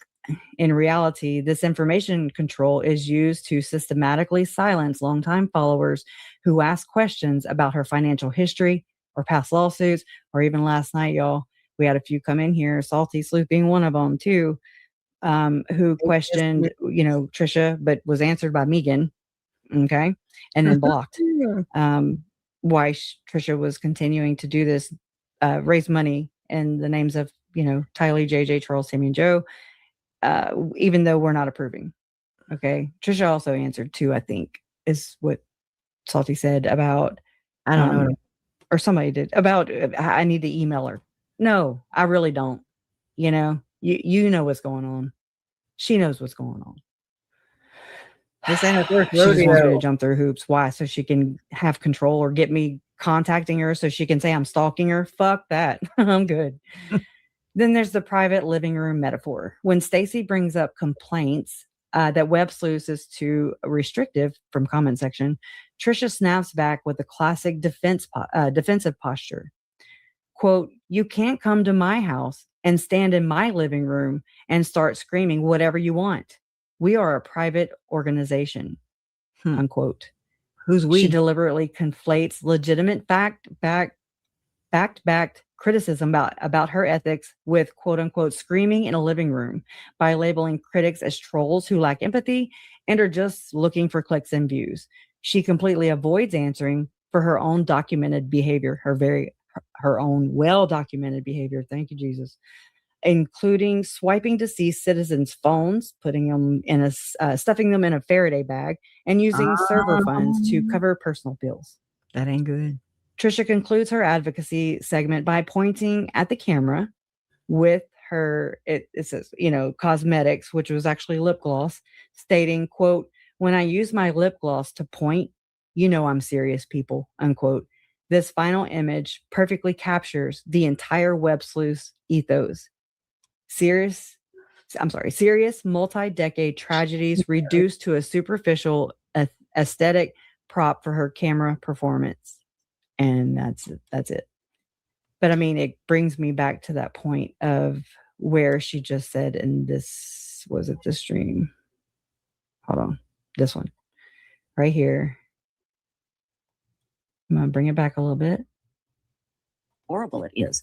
And cyberbullying, it can mean a lot of things. All right. Anything on the internet. Really could be emails sent to somebody saying horrible things. See? It could be something on Reddit. Because emails. You heard that?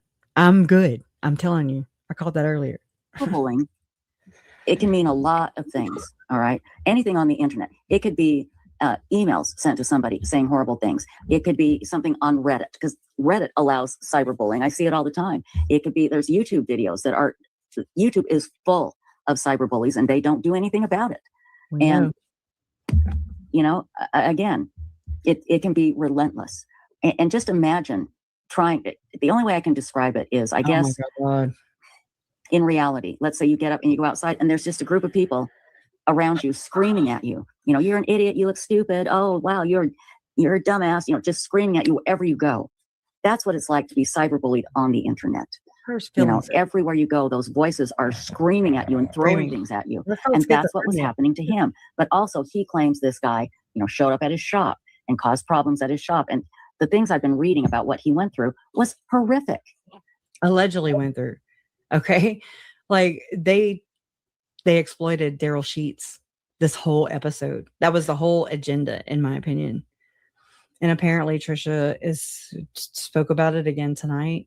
And I just can't thank you enough, Trisha, for just being such a very fierce advocate for my family by respecting my wishes, my family's wishes, for you not to talk about Tylee and JJ in the name or behind under the guise of a do-gooder thing, because you're not doing good. You proved that, lady. So this is from last night, and I don't want to play. That's McSpunky, apparently. I met C. Cheadle in Arizona, but I don't even know where this happened last night. And they're going to try. All right. Allegedly. So, yeah. That's our girl. That's our girl. That's our advocate. Okay. I'm saying that. Of course, I'm being very, very, very sarcastic, which I don't know if I probably shouldn't be sarcastic. Okay. So another thing, y'all watch this for a second while I get the other thing, please. It's just a song. It's the same one I had earlier or before.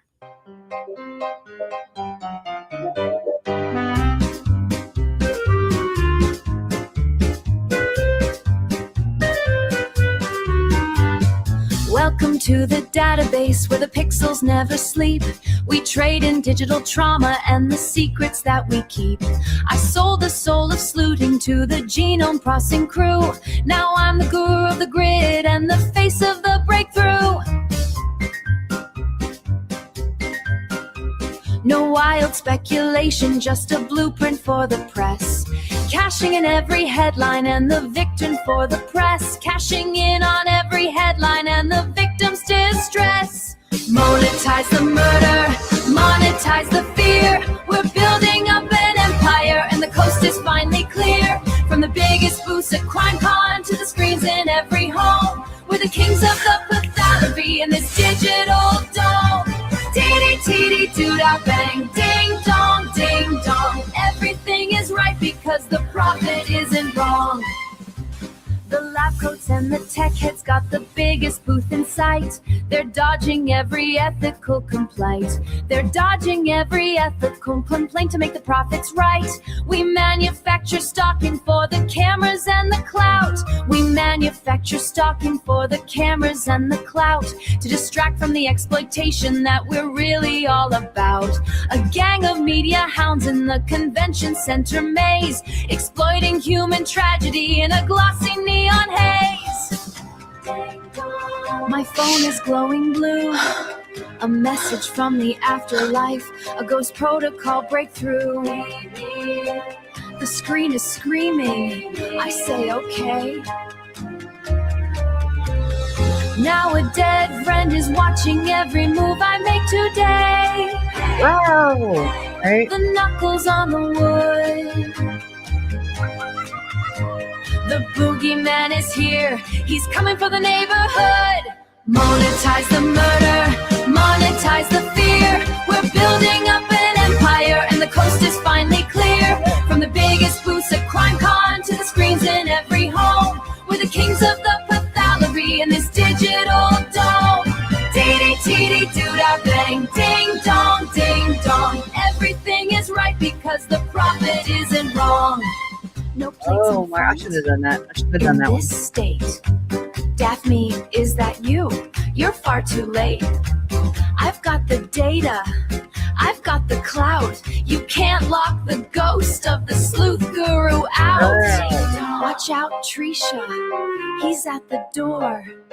Exploitation forevermore. Thank you. Oh, yeah, I put it on a loop the other day and I'm not used to that. Anyways, I know. She's for the sideshow that Trisha has turned out to be in my life and in my family's lives. Okay? And there are others. That's the sad part. And if we don't get this message out, which I mean, I'm working on it. This is a lot to process too. I'm processing this as we go. Just it's making me question other things in this arena. There's so much work to do in this area. There really is. Just education mainly for myself even.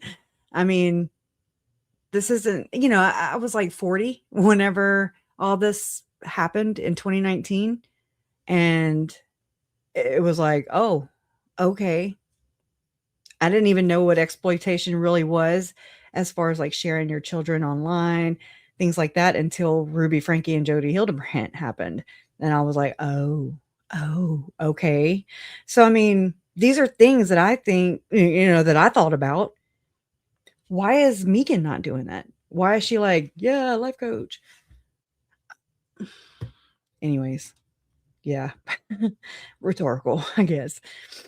I have to sneeze. Oh my gosh. Maybe. Nope. That's really mean. To speak about karma. Oh, no. It's going to wait till I go. Okay. Whatever.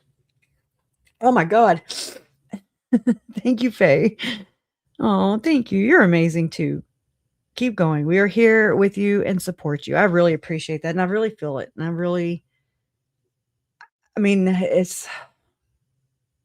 I don't never want to do this alone.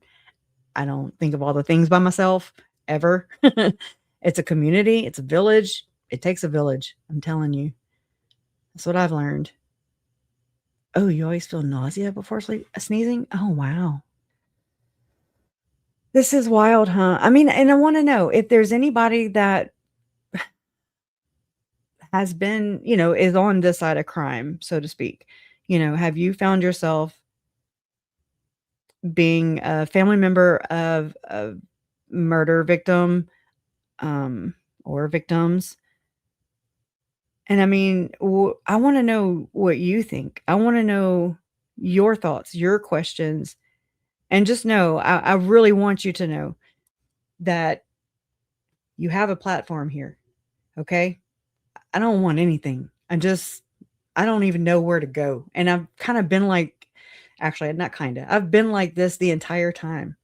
I've just kind of had this internal conversation or whatever, with myself, over the years, and I'm just like, okay. And, you know, I pretend as if Tylee, Charles, and JJ can see me. Like, you know, I pretend like they're right here. Not really, but you know what I mean? Like, as if they're watching. Would they be ashamed of me? Would they be like, oh my God, you know, like, you know, angry with me? Would they be pleased? Would they want, you know, what would they want me to do? And I try to, because they're the center of all this. Like that, they're the heart. They're what matters. And, you know, this has looked like so many different things over the years. I didn't know a direction. I didn't have a direction. I was just like, let me go wherever I need to go. And I mean, oh my God, some of the places I've been on just the internet, you know, and I'm just like, oh my God, it's horrific. It's horrific. And the things the cases that have played out since Lori and Chad were arrested, you know, and everything in 2020, I was reading over the documents today when I ran across them of the Frankie kids. And I was just like, oh my God. I feel like they were going to be Tylee and JJ. And I mean, nobody wants that. And then I feel like Melanie Boudreaux-Pawlowski, I feel like her kids were at the beginning process of that. And it's like, how many, and I mean, this is just one of those questions we're all going to ask, right? How many more people is it going to take to, or how many kids for sure is it going to take to get hurt, to be killed before we get our heads out of our asses? Okay.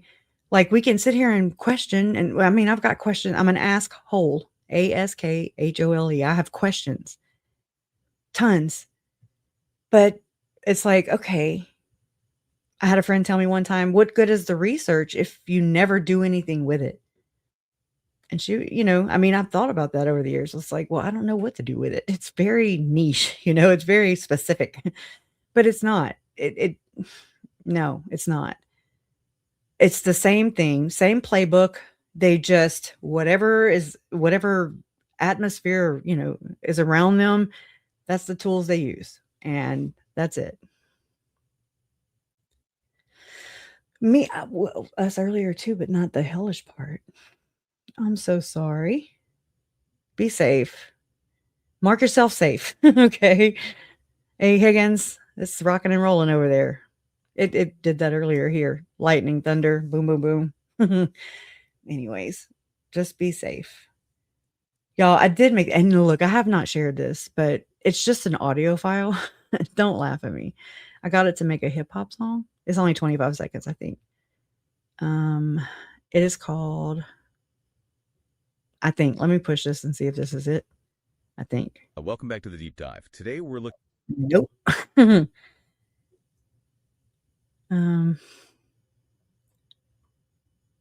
Is this it? Word up. Difficult research in the cipher. Lauren Matthews, the lying liar who lies and exploiting exploiters who exploit. Right along with cheating cheaters who cheat and false reporters who falsely report on true crime cases, e.g. the Vallow Daybell case. Lauren Matthews, an LDS social media militant mommy with a microphone and a YouTube channel. Nope. Anyways, all right. Enough cut up. I have to do something for fun. You know, it's so serious all the time. And it sucks. Okay, so earlier, or this weekend, over the weekend, our dear Trisha, she's just, you know, she don't, I'm not on her mind at all. Just know that. I'm not on her mind at all. Let me go to this link and open it and let me share. Okay. So this was on Web Sleuths. Okay. You know, what the hell? Let me go here because it don't look great. All right. So Web Sleuths. It was in my feed. Okay. I don't subscribe, as you can see. I don't subscribe. But it showed up in my feed. And this was 3 days ago. And this is just one. But this is how they work. Hey friends, Stacy and I are taking the night off. We will be back tomorrow, Friday. Look at the post below this one. Take a trip back to last year and the year before's 24-hour live stream. We are getting ready for this year's, and she put, I don't know why she even called it this. It's the end of the world as we know it, coming up on July 22nd. And you're like, okay, go to the next one. Read more. I actually designed this last year and gave it to her. So I don't want it back. She can have it. She can shove it up her ass. So as we prepare for the End of the World Again broadcast, let me put up a couple of past shows. One of the shows from last year and another show from 2024. Enjoy. So you can click on either this or, one of these and watch where it brings us. Oh, Just, Yeah. well, and you know what? Here's the thing. I don't think anybody was surprised to hear how loved he was, how much fun he was, and pretending like he's going traveling, with a suitcase and just going traveling. Oh my gosh, that is so adorable. And, I don't think we were surprised to know that when he was unhappy, Oh, he Lord. would show it, all of that, and because we've heard Kay and Larry, and we've seen some videos, but it's just nice to know he was such a bright spot at that school. And it must have been difficult, to try and explain to some of the kids who had the realization that, hey, where's JJ? Right. By the way, this is 10 months ago. This was July 22nd, 2025. This was last year. I participated in this shit 2 years in a row. And watch. She has updated these things because, and also notice this is websleuths.com. Now, she's raising money, right? She is doing all the Lord's work for all the violent crime victims. It's websleuths.com, producer at websleuths.com, DNA Solves, link, Authrum DNA Kits. Here's that link. Lawrence Institute for Education, JJ School, right here. Donate to JJ School, right here. And then she put the time code for the interview with CEO of Lawrence Institute for Education, Margaret Trevelyan, right there. Nothing. She did not link me, my channel. Okay. That's a horrible Paul's game. Okay. I don't have those I don't have the good kind. I noticed they're slacking too here. The Matthias couple, their views are kind of dipping, in my opinion. And look, a pregnant girl. That's awesome. Netflix. Okay. Wow. Y'all need to go get an idea. Not one that's already out there, that's already high, in the major spotlight. That's like cheating to me.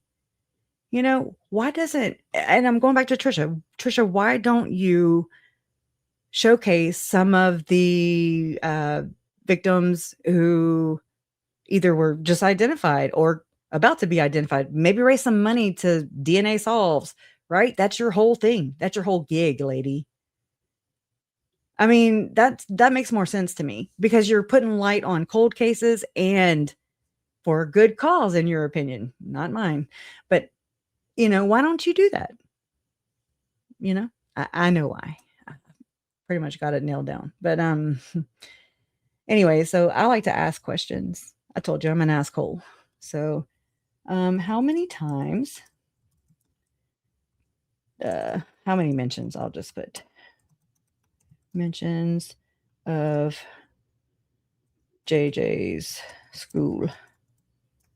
And this is a 11 hours and 16 minute, 48 seconds live stream. So the transcript contains numerous mentions of JJ's school, Lawrence Institute for Education, also referred to as Life or the school.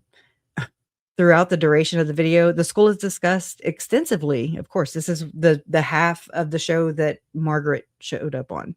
The school is discussed extensively during the interview with CEO Margaret Trevelyan and is referenced repeatedly, as the host discusses JJ's legacy and the ongoing efforts to honor the victims. Given the high frequency of references, oh, damn. So it must have been another one that was lacking. It is mentioned dozens of times, particularly when speakers share memories of JJ or provide information for donations to the Institute. Well, that's good. I can't, hold that.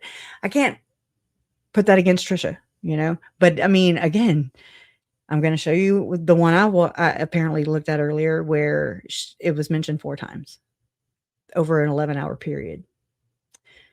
And that's when Margaret Trevelyan, the CEO of Life Academy, did not appear. Okay. So is that the reason? Brown nosing is what I call it. Interesting.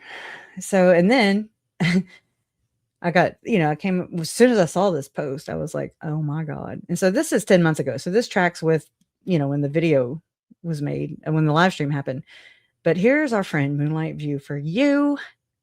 And right when I did it, it was like 2 minutes. I got there 2 minutes after she did. And she put receipts. So again, it's like, yeah, okay. This is where that post brought me. It brought me, they put the timestamp where it would come exactly to where I appeared. And I mean, how do you take the post? Is it just Trisha sharing because she's awesome? Or is it a dig? Could it be a dig? Could it be like, hey, you've supported before. See, here you are supporting and shit. Or does she not think that people can change their minds according to new evidence of backstabbing and exploitation and just a gross weaponization of grief? My family's fucking grief. My grief, my family's grief. A weaponization of the victims. A weaponization of Lauren. I mean, this whole thing when Lauren did her 9-hour live and made a firm stance, right? I was right there in the 9-hour live supporting her ass too. Until I figured it out. And I was like, because I watch other people. This is how I've done with Lori and Chad. I've watched so many different takes on the case. And I mean, I really get a lot out of that. Other people's perspectives. I'm like, oh yeah, I never considered that angle. Or, some people are just kind of copy and paste and whatever, I appreciate the effort, but it's like, anyways, I don't know. I'm trying to find the damn post again, wherever the hell, where I was. Let's see. Gotta be, where the hell is YouTube besides that one? I'm kind of slow today. I guess maybe it was here. Yeah, that's what it was. I didn't open it in a new window. So, I mean, to me, it's just like 3 days ago, hey, we're taking off, but here you go. Here, both of these go straight to Krisha. Now, and check out her outfit, by the way. I mean, I'm no fashionista or anything, but damn. This was July 22nd, 2024. So the year before. And this says click here for part 3, but I clicked on it earlier and that's where it brings me. So she said no, I guess. Thou giveth and thou taketh. But check it out. So I'm on here too, right? I'm on here. And let's see. Oh, this one's only 7 hours and 26 minutes. But she's got click here for part 3, lie. Part 2 starts Monday, July 22nd, 11:30 a.m. Eastern. In honor of JJ and Tylee, we are raising money for Project 525, which is questionable. Thank you, Carolina Hurtado, for bringing that to my attention. From Othram, this is to raise money for testing on the remains of unidentified children. To read about Project 525, click this link.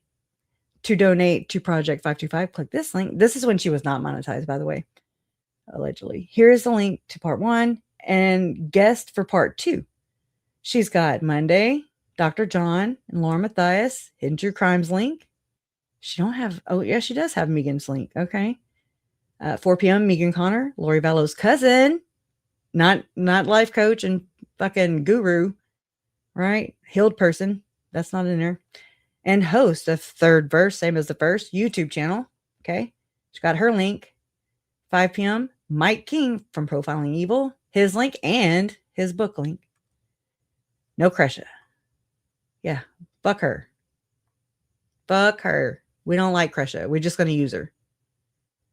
And I was just either too busy or just like, whatever. I forget things all the time. You know what I mean? Like thinking that we're the same kind of people. I don't know. Thinking that they have empathy, thinking that they have compassion and actually care.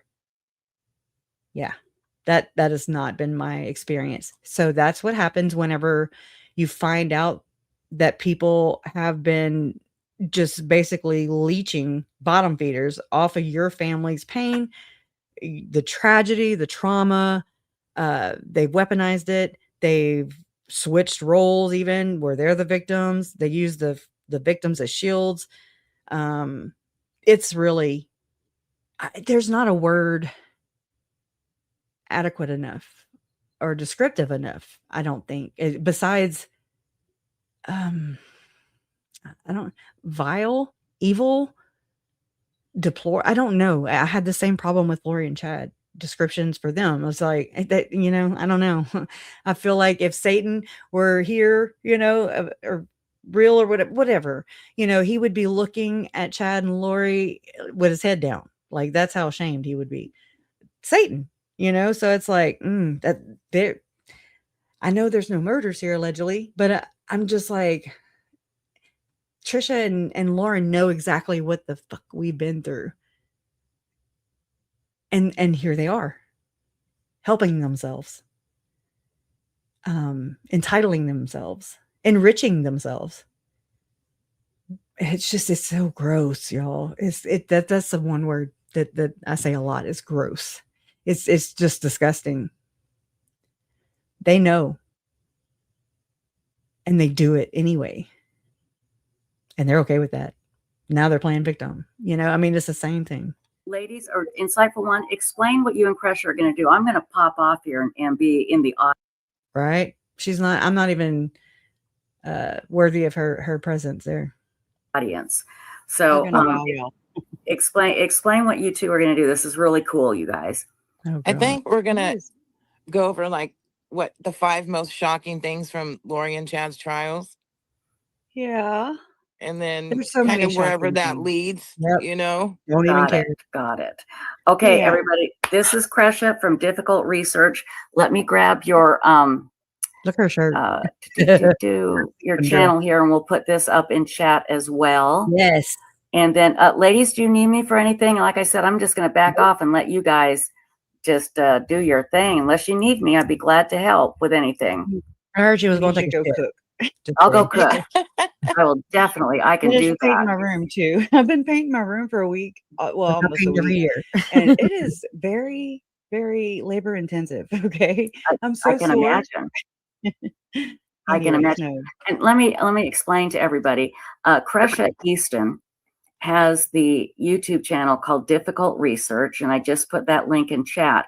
Yeah, but Kresha is also just having to read the niece of Charles Vallow and the aunt of JJ Vallow. And your mom is Kay Woodcock, correct? She's Charles's baby. She's the baby sister of Charles. I mean, there's more than, you know, there's like 6 Vallow siblings, go the long route. But yeah. Yeah. And your mom is Kay of Kay and Larry. And so Kay is also JJ's grandmother. I know it's weird, and you know, it throws people off on that in that aspect, I guess. Basically, JJ is your nephew, and Charles is your uncle, and so you have been. Lori was my aunt. Did you just see that hair? Oh my god! And your son calls you Trisha. Okay, Lori was your aunt. Yikes! Aunt Lori was Aunt Lori. That's and crazy. You have been deeply affected by this. And you have been hosting your YouTube channel for years. That you did not put in your description box. Thank you, asshole. And so today, as we continue on with our End of the World Again 24-hour live broadcast, ladies and gentlemen, I present to you Kresha Easton from Difficult Research and the one and only insightful one. And they are going to show us the 5 most shocking events from the Daybell. Something along those lines. Oh, you guys will be great. It's all shocking, Trisha. You're shocking. And the fact that she makes a joke out of the shit. Like, I get it now. Like, I mock what Chad and Lori did because it's atrocious. It's disgusting. It's all those things, okay? That there's not a correct descriptor for it, but it's all that encapsulated in one thing. You know, it's just like a bag of shit. and here we go with, we had Lauren and John wanting to celebrate and have a pool party, mind you. And somebody in Jay's chat brought it to my attention. And I was like, son of a bitch. It's like, I'm not thinking the same as them, apparently, you know, because like my mocking and their mocking are different. It's like, I like to take what Lori and Chad and their people, their cult have said, and I like to use their very own words and just point them back at them. Not that I believe they see me or hear me or know that I'm even doing this. Unlike Trisha, who, you know, claims to be doing this every year to just prove that Chad was wrong because a jury of his peers that convicted him to death row, you know, they I guess weren't adequate enough. And so, as if Chad and Lori are subscribers and are here to give them approval, you know, to be like, oh, you got the day the world was going to end wrong, Chad and Lori. But Trisha is failing to see, and I failed to realize sooner than this, that it was the fucking end of the world for Tylee, for Charles, for JJ, for Tammy, for Joe. It was their last day. It was the end of the fucking world as they knew it. They don't feel fine, you know? And oh my God. And then Lauren and John, they were supposed to have that Bellagio celebrating their 144,000 subscribers when they made 144,000 subscribers. And they were going to do it having a pool party, kind of like what just went down at CrimeCon recently. But the what they're doing is they're celebrating, they're glorifying. My Uncle Charles was murdered because Lori thought or said that she was a gatherer of the 144,000 and that she was going to lead them into the new millennium. Okay. And so when John and Lauren, even the idea, they talked about it. They were putting it out there before this recent CrimeCon one, you know, Bellagio pool party that I heard nobody went to. Anyways, 144,000 my ass. Anyways, what I'm saying is they're so tone deaf, and I didn't even realize that until I saw the comment in Jay's chat one day when all this was busting loose right after Lauren's 9-hour live bullshit. And they said, ma'am, do you realize that they are wanting to celebrate 144,000 subscribers by having a pool party? Didn't Lori have a pool party after murdering Charles? And my everything dropped. And I was like, oh my God. And I think that's what they mean by in plain sight, y'all. I really do. These are things that we're not that evil. Okay. We're not inverted. We're not like that. They're not like us. Okay. They got the wrong fucking number. Theirs is 666 though. I didn't see it. I don't know if it's because I was grieving and dealing with all we just are now getting to the 1-year mark since Lori's been sentenced in Arizona. And notice how the heifers all decided to pull this shit at the end of the cash cow. Lori was, wrapping up there in Arizona almost a year ago, July 31st or 25th or whatever. And they're like, okay, yeah, well, there's nothing else here. So it's kind of very convenient, right? I think it's very telling. Very telling. I'm going to just log off here and look at chat and everything. And I'm going to sit back and enjoy. So Yeah, thank you, ladies. Call me if you need me. Okay. Thank you. Okay. All right. How cool. Hey, how are you doing? It's like, okay, she's gone. No. No. We've taken it over. Yeah. Actually, I was Oh. saying this morning that it's 10:14 for me, but I don't know what time it is for you. So whatever time of day it is, how you doing? It's noon, 12:14 Yeah. here, and I'm doing okay. And thank you for asking. I was like anticipating. I don't know why I didn't ask. Anticipating this, and I even logged on this morning and was watching Joseph Scott Morgan.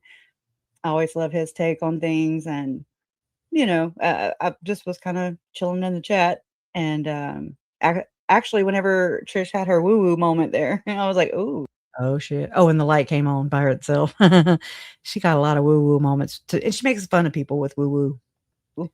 Yeah. For a light to pop on by itself, that's interesting to me. Yeah. Oh my gosh, I missed that. I slept past my alarm this morning. How And dare I you? miss Joseph Scott Morgan. I'm so sad. This is like so uncomfortable. It's so fucking uncomfortable, y'all. Oh yeah, Miss Mojo says she's reminding us that remember when Lori Vallow Daybell said I can be shot, bullet won't hurt me. I just remembered what she said. Yeah. Yep, she told that to Adam, I think. No shit, Gateshead.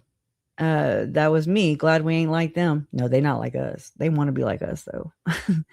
Look at how they are behaving now. You are so much better than them and in a better headspace. They even came between you. Yeah, that was some trippy shit. Just being honest, not trying to make them think that they, got over on me. How it's kind of like, and I mean, I'm not at all comparing what happened with Tylee and JJ for sure. Like Charles and Tammy too. They were unsuspecting spouses, right? Tylee and JJ, they were kids. They depended on their mom. And I mean, the betrayal there is just I can't even wrap my head around. I can't even try to. I try to, but I'm just like, oh, you can't.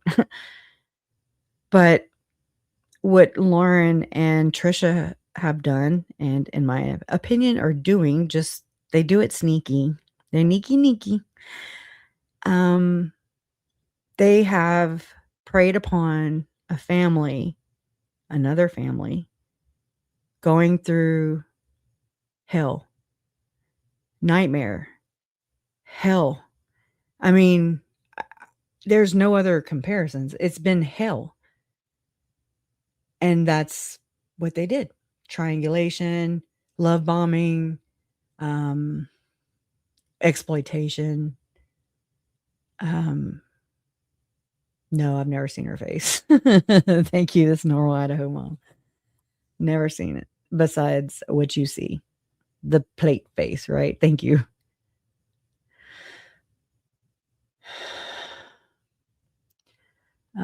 How did she stab me in the back? Or Krisha I don't understand it. Krisha did Trisha stab you in the back? I see you're trying to say Trisha. I get it. I think you're saying, or you did had and then did. I mean, she's stabbing me in the back by not respecting my wishes. She stabbed me in the back when she went 10 toes down and for Lauren. I mean, Megan too. Like, I'm like, I am the one that's supposed to be mad. Like, they're not supposed to be the ones mad. Like, they went to CrimeCon, they came back, and I'm like, who the fuck are these people? Like, I'm starting to, get like little tidbits of weirdness that happened over at CrimeCon, right? I didn't go. I want to go. But you know what I mean? Like, I was just like, I was doing my whatever, my own little thing. And then they come back and I'm just like, it's just a bunch of crap. And then Lauren's 9-hour live. Okay, so September was CrimeCon last year. And then Lauren's 9-hour live was like October 15th on a Wednesday. And I was in that chat. Only look, there comes a time when Lauren's platform got way big. And I looked at social media and, these different places I could go. I looked at social media like a tool. I still do. I look at social media as an extension, a tool. It can bite you in the ass, or it can really help, especially when they're missing children. Holy shit, that's where all you guys came in. It was like, wow. And it was overwhelming, but I mean, it was panic, it was like, whatever. You're just in what do you call that? Hypervigilance mode. Like, I think Megan, I heard the other day on the OLOPS video, or maybe it was Dreadful Penny, where she said that something about, she posted the kids and Summer blocked her or something. And I'm like, Facebook blocked me because they thought I was like a robot or whatever. Cause I mean, I was like, posting and reposting. I was a part of like different buy, sell, trade groups or whatever, because of the stuff that I used to make at that time. And so it just, yeah, I mean, I didn't know. I didn't care. I didn't know the rules of social media. I've learned about all that spamming and just things like that. But so she's like complaining, or I don't even know if that's true. I don't even know if Summer actually did block her, and I actually don't fucking blame her if she did. High five. Like, I get it. But I'm over here like, I didn't bring that up. I'm only bringing that up to say, what my experience was. My experience and Megan's experience. Look, I thought they were the same. I thought they were not the same, but more alike. That's how she presented herself, kind of, but in a, of course, weaponized way. I don't even know how to explain it, but just, just very supportive. But obviously I wasn't like able to focus just on how Megan is treating me, or Trisha, or, well, I mean, Lauren, I still was like,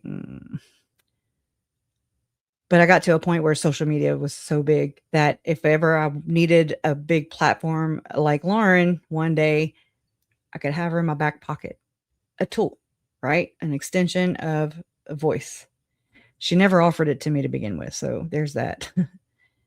Not that I didn't look, don't get me wrong. I'm not sitting here saying, oh, I'm so mad about it, or I'm jealous. Hell no. Hell no.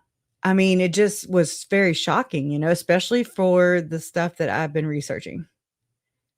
And it's like, okay, whatever. It just is very, and that's so contrived too. Like,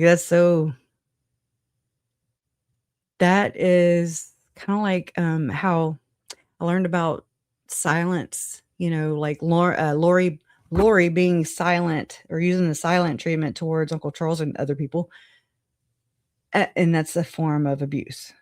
It's the same, like when people won't talk to you, won't acknowledge you. I mean, I noticed. And again, I'm not here to fucking be your friend. Like, we are here for two different reasons. I am here because this is my family. This is my life. This is my life too. This affects my life today, to this day, right now. Still processing it all. I'll process it probably till, I'm sure, till the day I die, unlike Megan, who's healed. I don't understand. And I mean, I don't want to fucking be healed. Okay. Because I think that's a lifelong process. You know what I mean? Like, you're not just like, you healed. I don't know. That's like some magic shit, yeah. I can say it, but that doesn't mean it's true. Okay. The all up says, "Hey girl." She didn't say hey girl, but hey. Megan said she went to message Summer and realized she was blocked. Dun dun dun. Megan also made it sound like Summer blocked her because she had there you go. Because she had shared a post asking if anyone had seen the kids. Yeah. You're right. That's it. You nailed it. And then Dreadful Penny, who is the Megan whisperer, the translator. I'll say translator. Girl, you are good. I'm like, damn. One of the things I'm so mad at these idiots for is that they made you feel stupid on top of everything else. Like, what the fuck? Or who the fuck? Who does this shit to grieving people? Yeah. But that's on them. You know what I mean? Like, I understand this. I get it. And that's, I'm sharing this too. It's like, made me feel stupid. She made me feel played, used, exploited.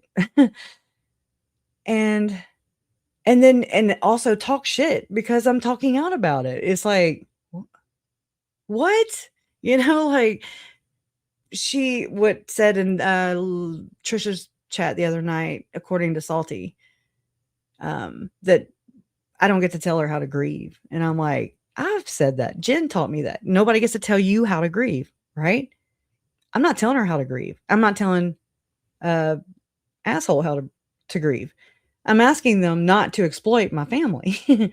Two different things. Grieve away fakely. I mean, skin deep, because that's as far as they're so shallow, in my opinion. But making me feel stupid. I mean, it's going to happen, I guess. I don't know. This is all like freaking new to me. I say new, but I mean, I've never had this happen, I guess, on such a mass scale. So, and it reminds me of when Mom came on the video, the live stream that Lauren struck down. And my mom it wasn't planned. It was like, hey, I told my mom that Thursday, I'm like, hey, these are my plans. I'm about to just come right out and I'm just letting you know there's going to be some backlash. Okay.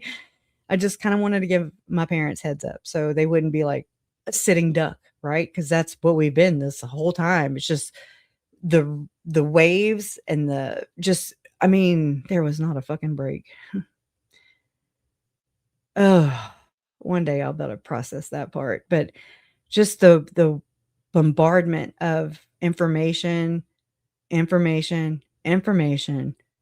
perspectives, like how to absorb the information, how fast to absorb, it just is like, and then plus regular life, whatever regular is, it's not regular anymore.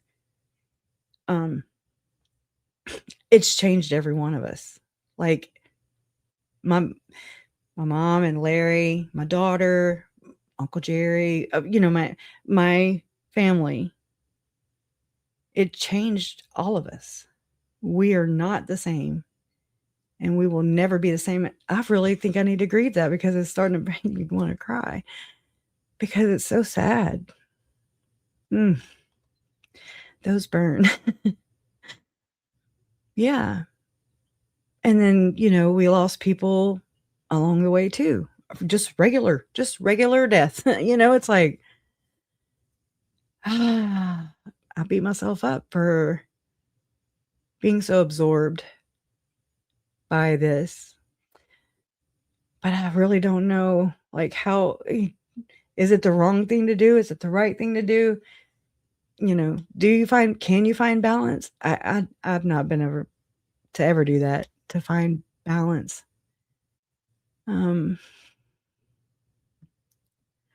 It's just, this is real life. This is not because I want to be here. I mean, I do now. I want to be with you guys. But I mean, I didn't want to be here. I want my family back. I want us also to be back to just regular fucking life. Normal shitty life, But this complicates things a great deal. And I think they weaponize grief. And so the fact that, they've made me feel exploited or stupid or naive or trusting or whatever, I'm not changing, you know? It says a lot about them. You know what I mean? Like, because I love, like, I love people. Not that much, but you know what I mean? Like, I'm not a social person, but I do. I love the right kind of people. The ones who are deep, who are below skin deep, you know, like just not superficial, who are here because they want to be. Who you're here, you know, like we have that choice. But I think that says more about them. And I'll probably get hurt many more times, I guess. It is what it is. I hope it never happens to Trisha or Megan on the receiving end, we'll just say. I mean, I thought that Megan, or this is the way I don't know. I didn't really sit there and like dwell on what Megan thought and how genuine she was and or not. I mean, I knew that she always had to have the last word.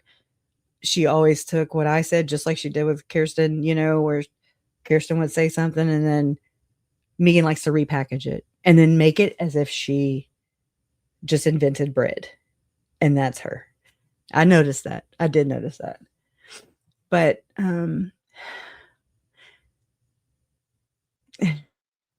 yeah.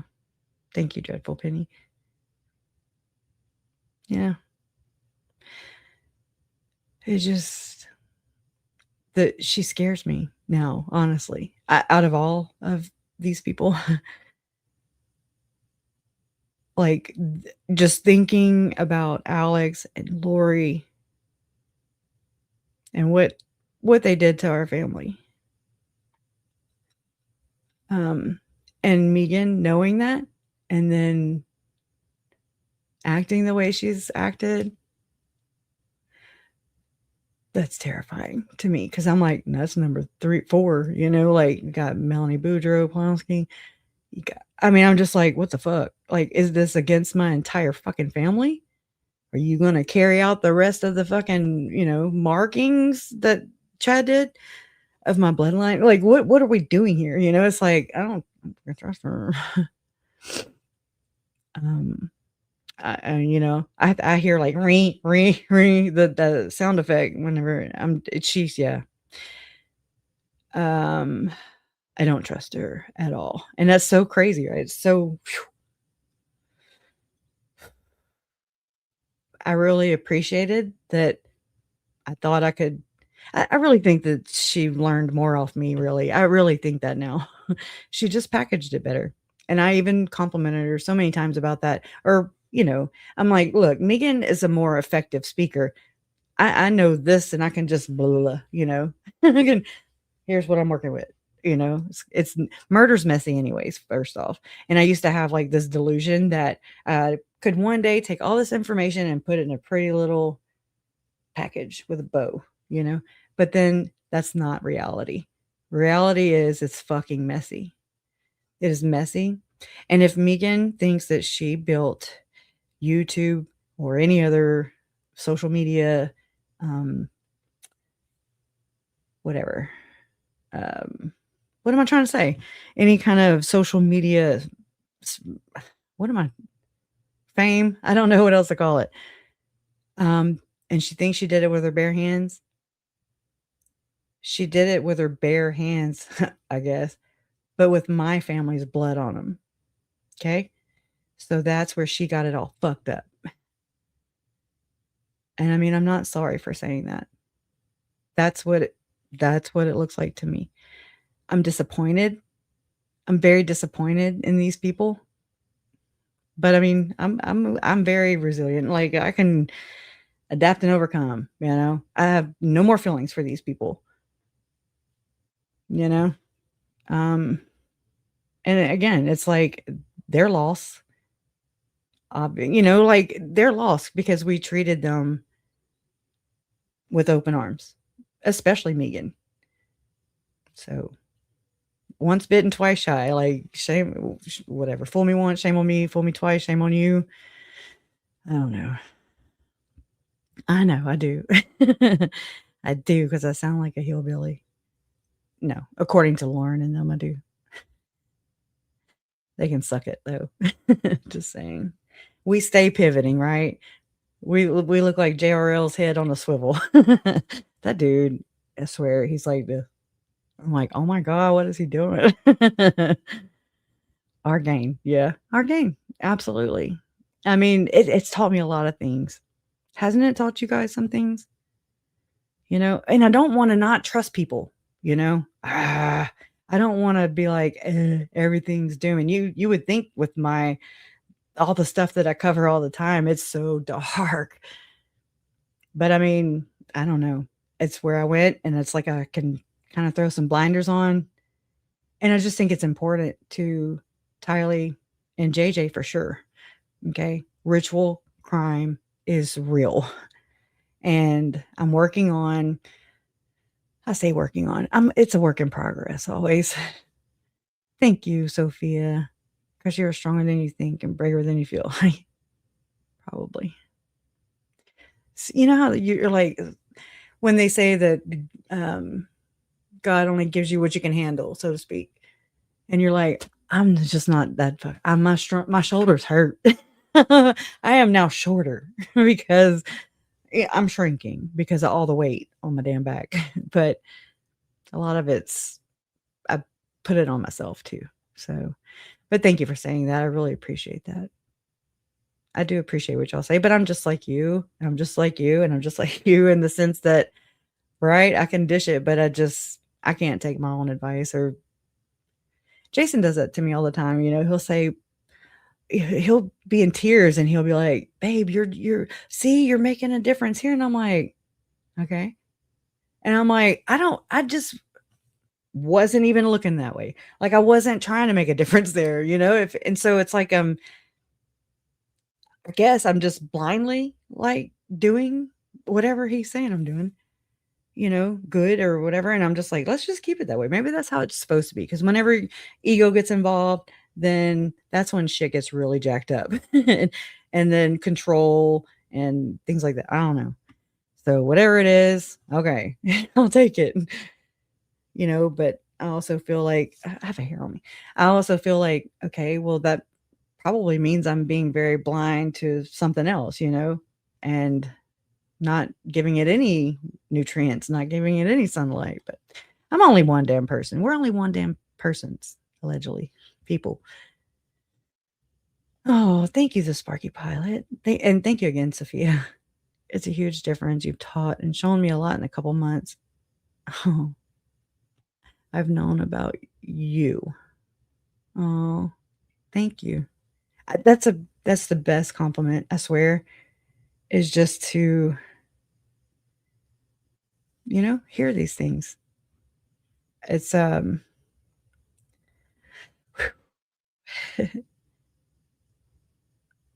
it's like, it's not money.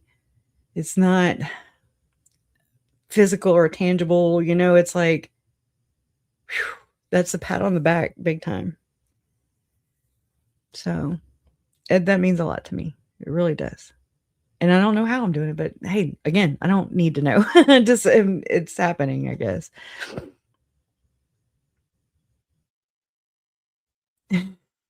Thank you, Lamisa. So sweet.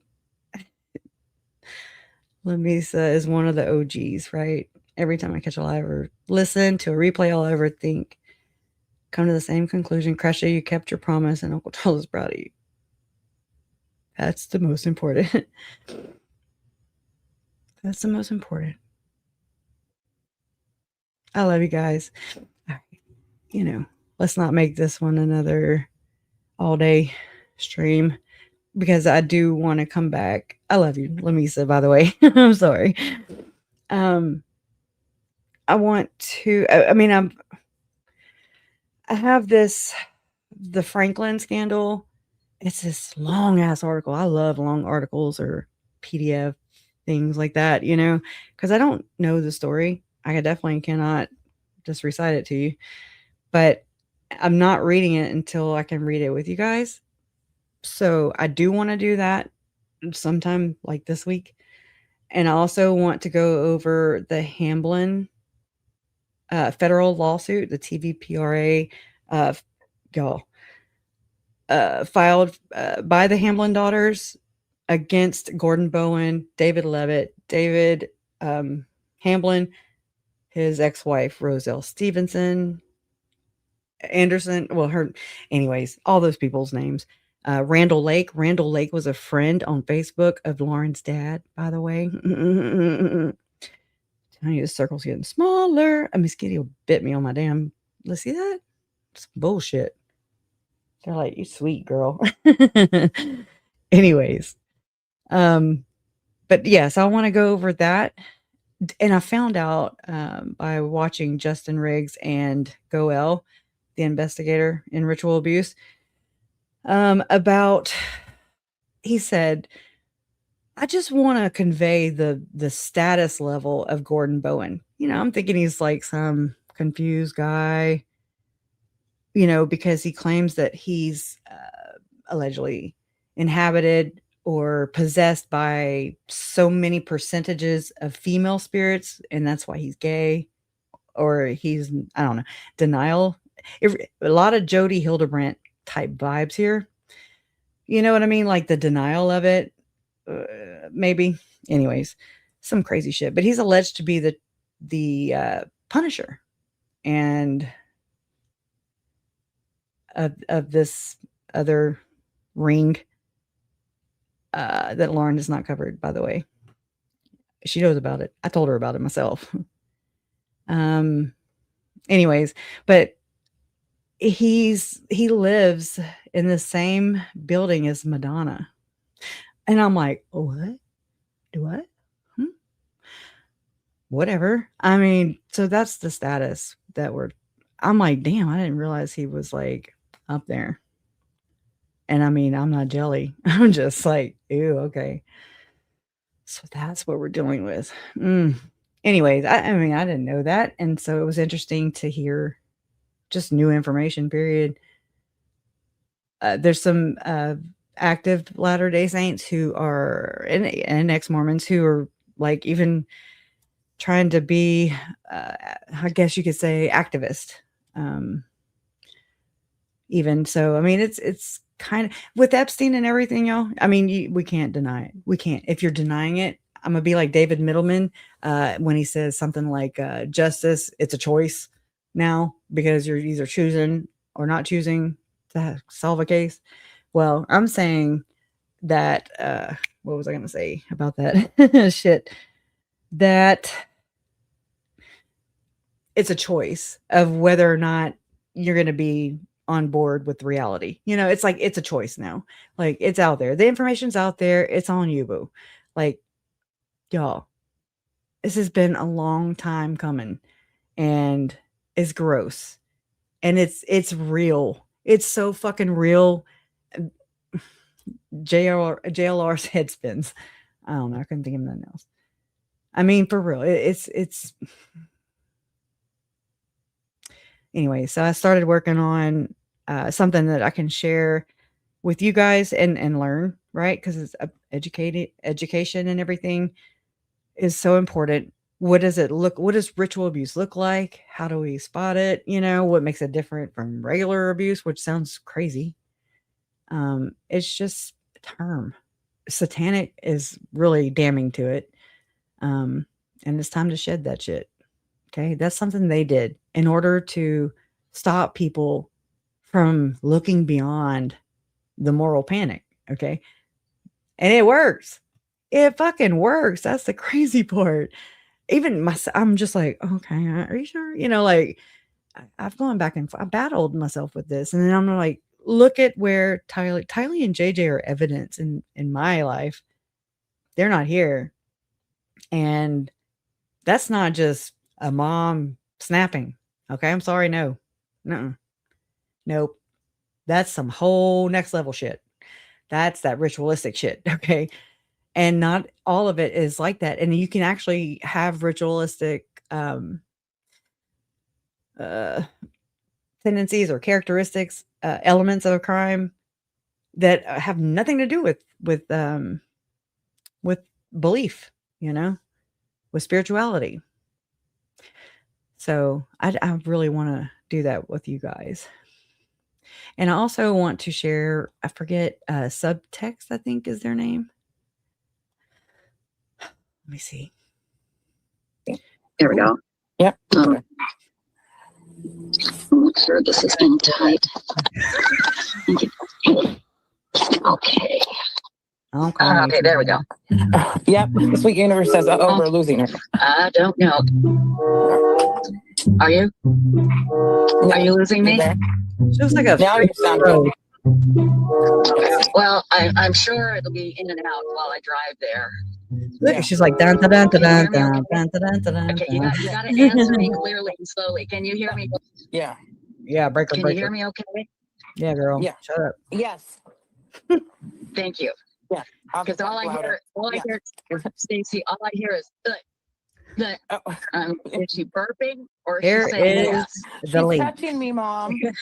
Stop it! Slap the shit I'll out turn of it. this car around. I know you won't. You don't behave, damn it! Yep. We know you get it. We Though. heard that a lot in our. Boy, did I hear that a lot? I'll tell you. Almost there, guys. Probably got about 5 or 6 more minutes. So it was amazing how I was able to find a rental house, literally a straight line to Beth B's house. You know, I remember when she was remember when she was a lot lizard. Yeah, straight shot. She was hanging out in them parking lots until she did. Oh my Lord, right? It's just weird. Some weird shit, man. Nothing but a self-snitching 43-minute video. Okay. And I don't know if this is part 1 or part 2. I have no idea. And I don't know if I posted them publicly or I know I got it from Dream Feed Media. She did the editing. High five to her. Okay. She was able to take this from Jolene, clean it up. There are some parts, like y'all just heard the music with Jolene. You can't clean it all up, but I mean, it's pretty clean. Yeah. I don't like this, what I did, but we'll fix it. Dallas, looking for a place to live, that one that close is pretty amazing. Yeah, that is.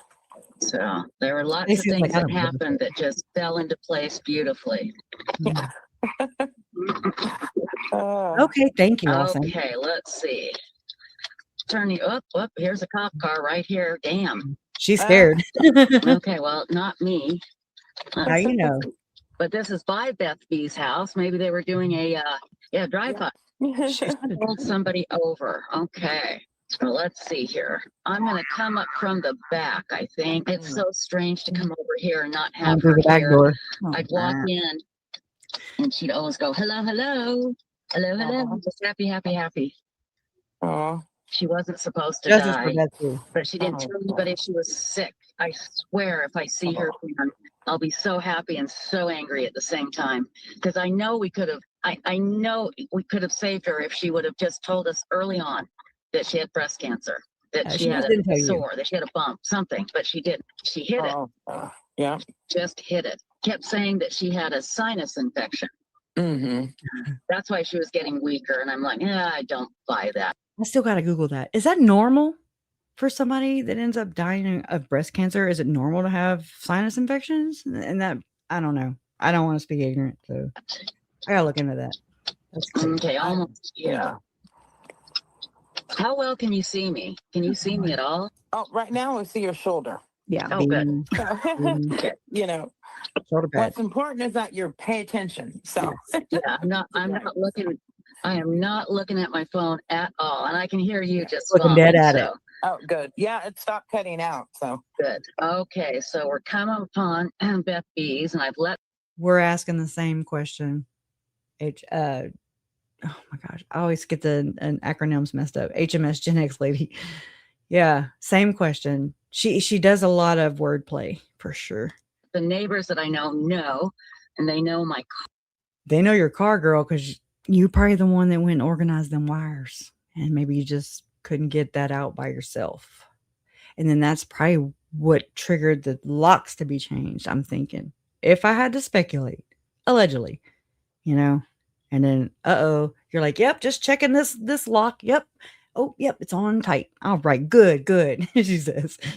Oh, they Beth B had this new fence put up a couple years ago, and she put the slick side on the outside to stop people from climbing over. It's really weird the details she knows, huh? But she knows them.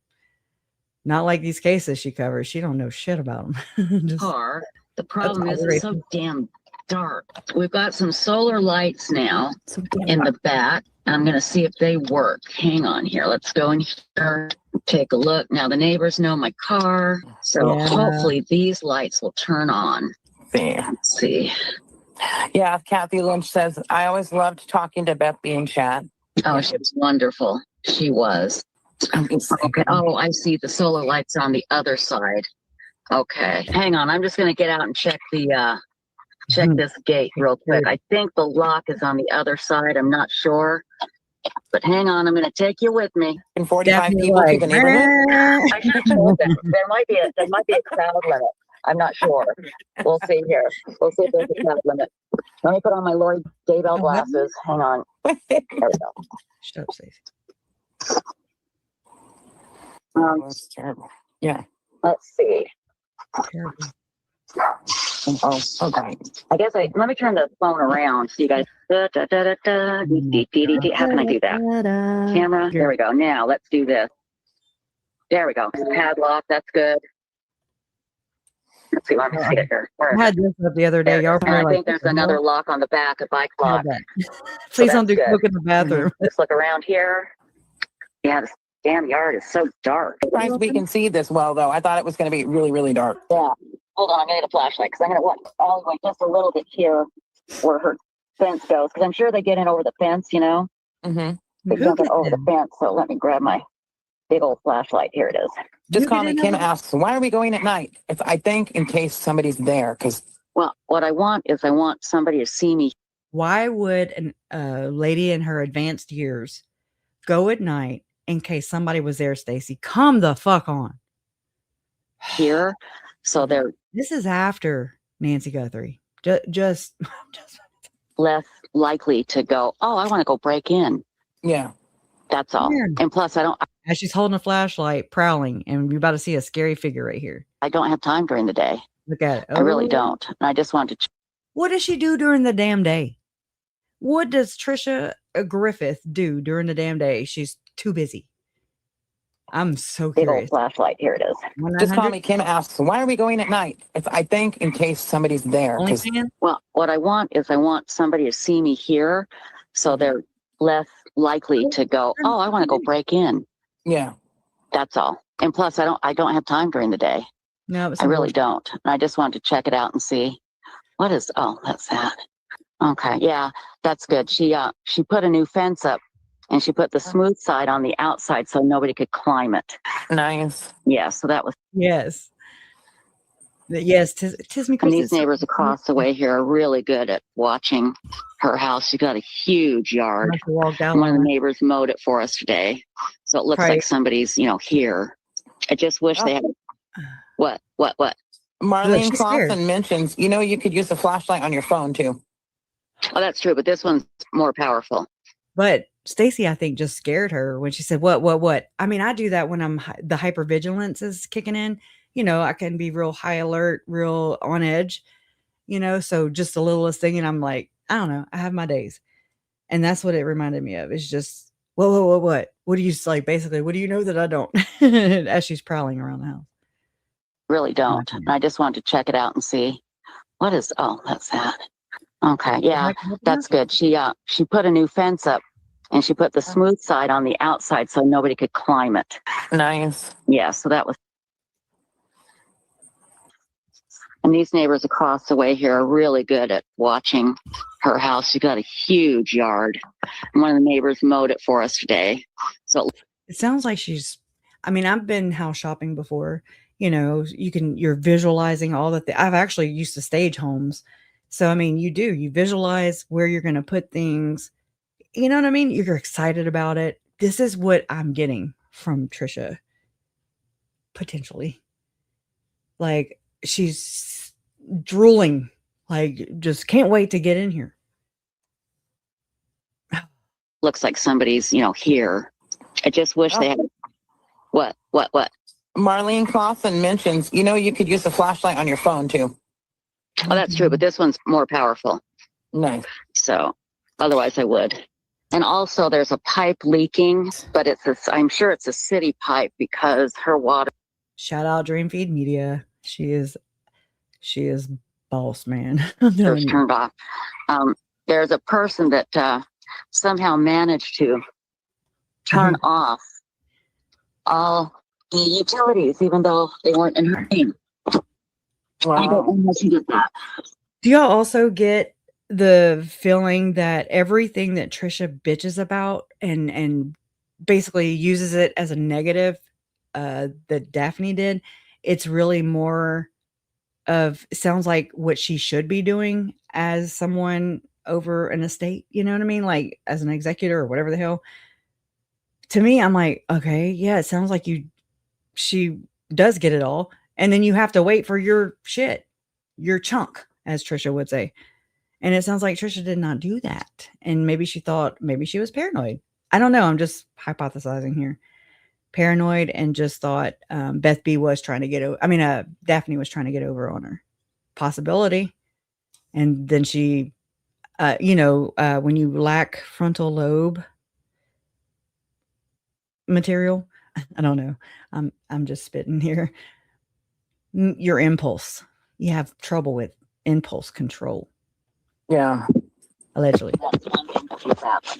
So let's see. You can probably see that. Can you see the garage? Okay. So good. Let me back up here. Safety first. Yeah. Always safety first. We have a little bit about the story. Yeah. Story time. I have Beth B's phone. She told me to take care of it. I did. I'll do it again. And you all know that I got that text message the day after she died. I can't explain it. I want somebody to explain it to me. I don't really believe it was an afterlife thing. But the text said, "Be me, BE space ME." She was a researcher, her adult life, most of her adult life. She was a researcher for a major company. So I took that to me. Okay, hold on. Car parked right out front. I'm just going to pull up right behind him. She's paranoid. F them.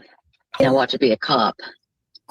Can you see it? I don't know if you can see it. Can you see the lights? The tail lights, yeah. Yeah.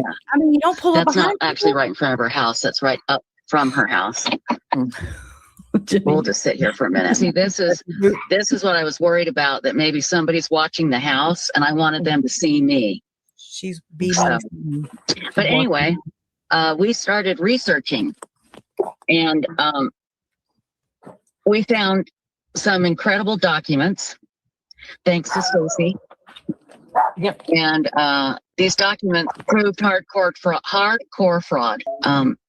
They are now in the hands of the authorities, and there's somebody that desperately wants that phone from me.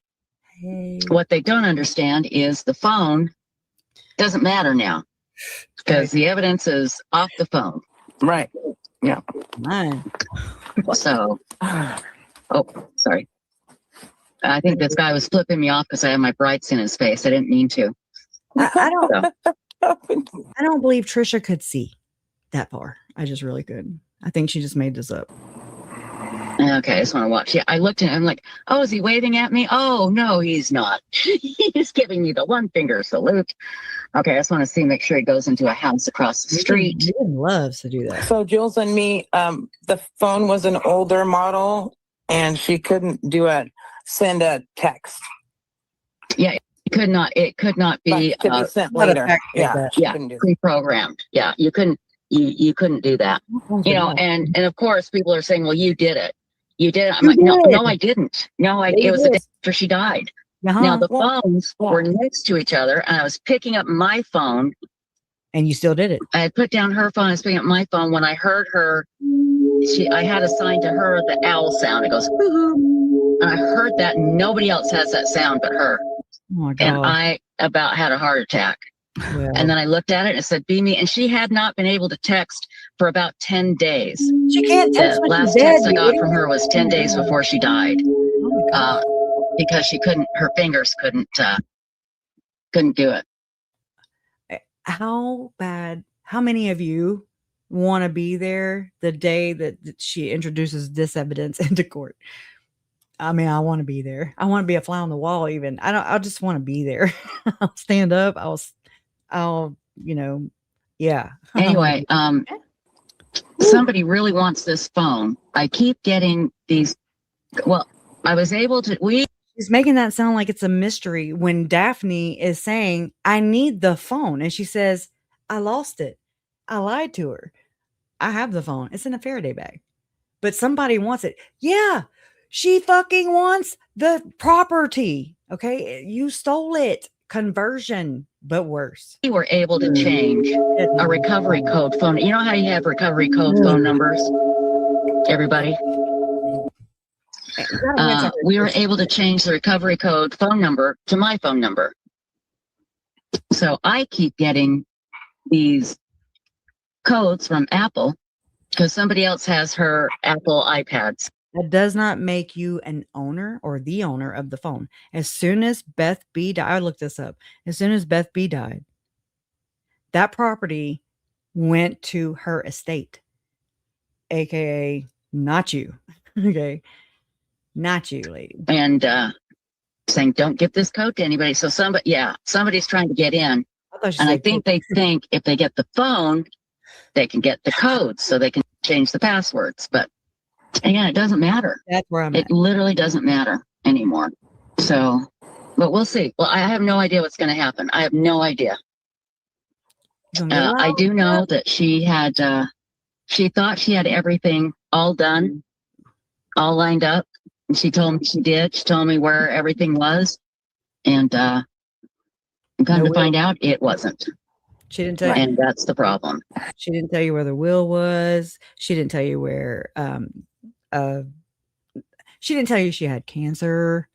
She didn't tell you a lot of things, Trisha. And that's the part that I want to know more about is I picture, oh, look, y'all, I know y'all went there too, some point in time in all this. I picture, the way she explains Beth B at the very end of her life, right? I mean, Trisha did exploit the shit out of that very sacred dignity. It's dignity that she stole that too. But I can't imagine being about to leave this world and Trisha's there. And I mean, what if you're still, anyways, I don't want to do that. Enough bad news today. We did tell everybody about the doorbell guy, right? Ding dong, ding dong. I'm not sure if we did or not. I'm not sure. I was getting those codes in the middle of the night, and I got like 2 of them. It was a few weeks ago, and the next morning, I was expecting my friend to come over, who's also was Janet's friend, Beth B's friend, and she has a key to my house, and I hear my screen door open, and it's like an hour before she's supposed to be there. I'm like, well, gosh, she's early. And so I get up to go open the door so she doesn't have to use her key. And I hear boom, boom, boom, ding dong, boom, boom, boom, ding dong, boom, boom, boom. And I'm like, oh my God, I have a Ring camera. So I looked, and it's a guy, and he's in a blue shirt, and he's got a tag around his neck.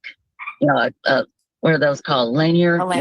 And it says Texas, but you can't see what else it says on it. And he's carrying what looks like a book bag, a computer bag, but it looks like it has tools in it. It's lumpy and it looks heavy. And boom, boom, boom, ding dong.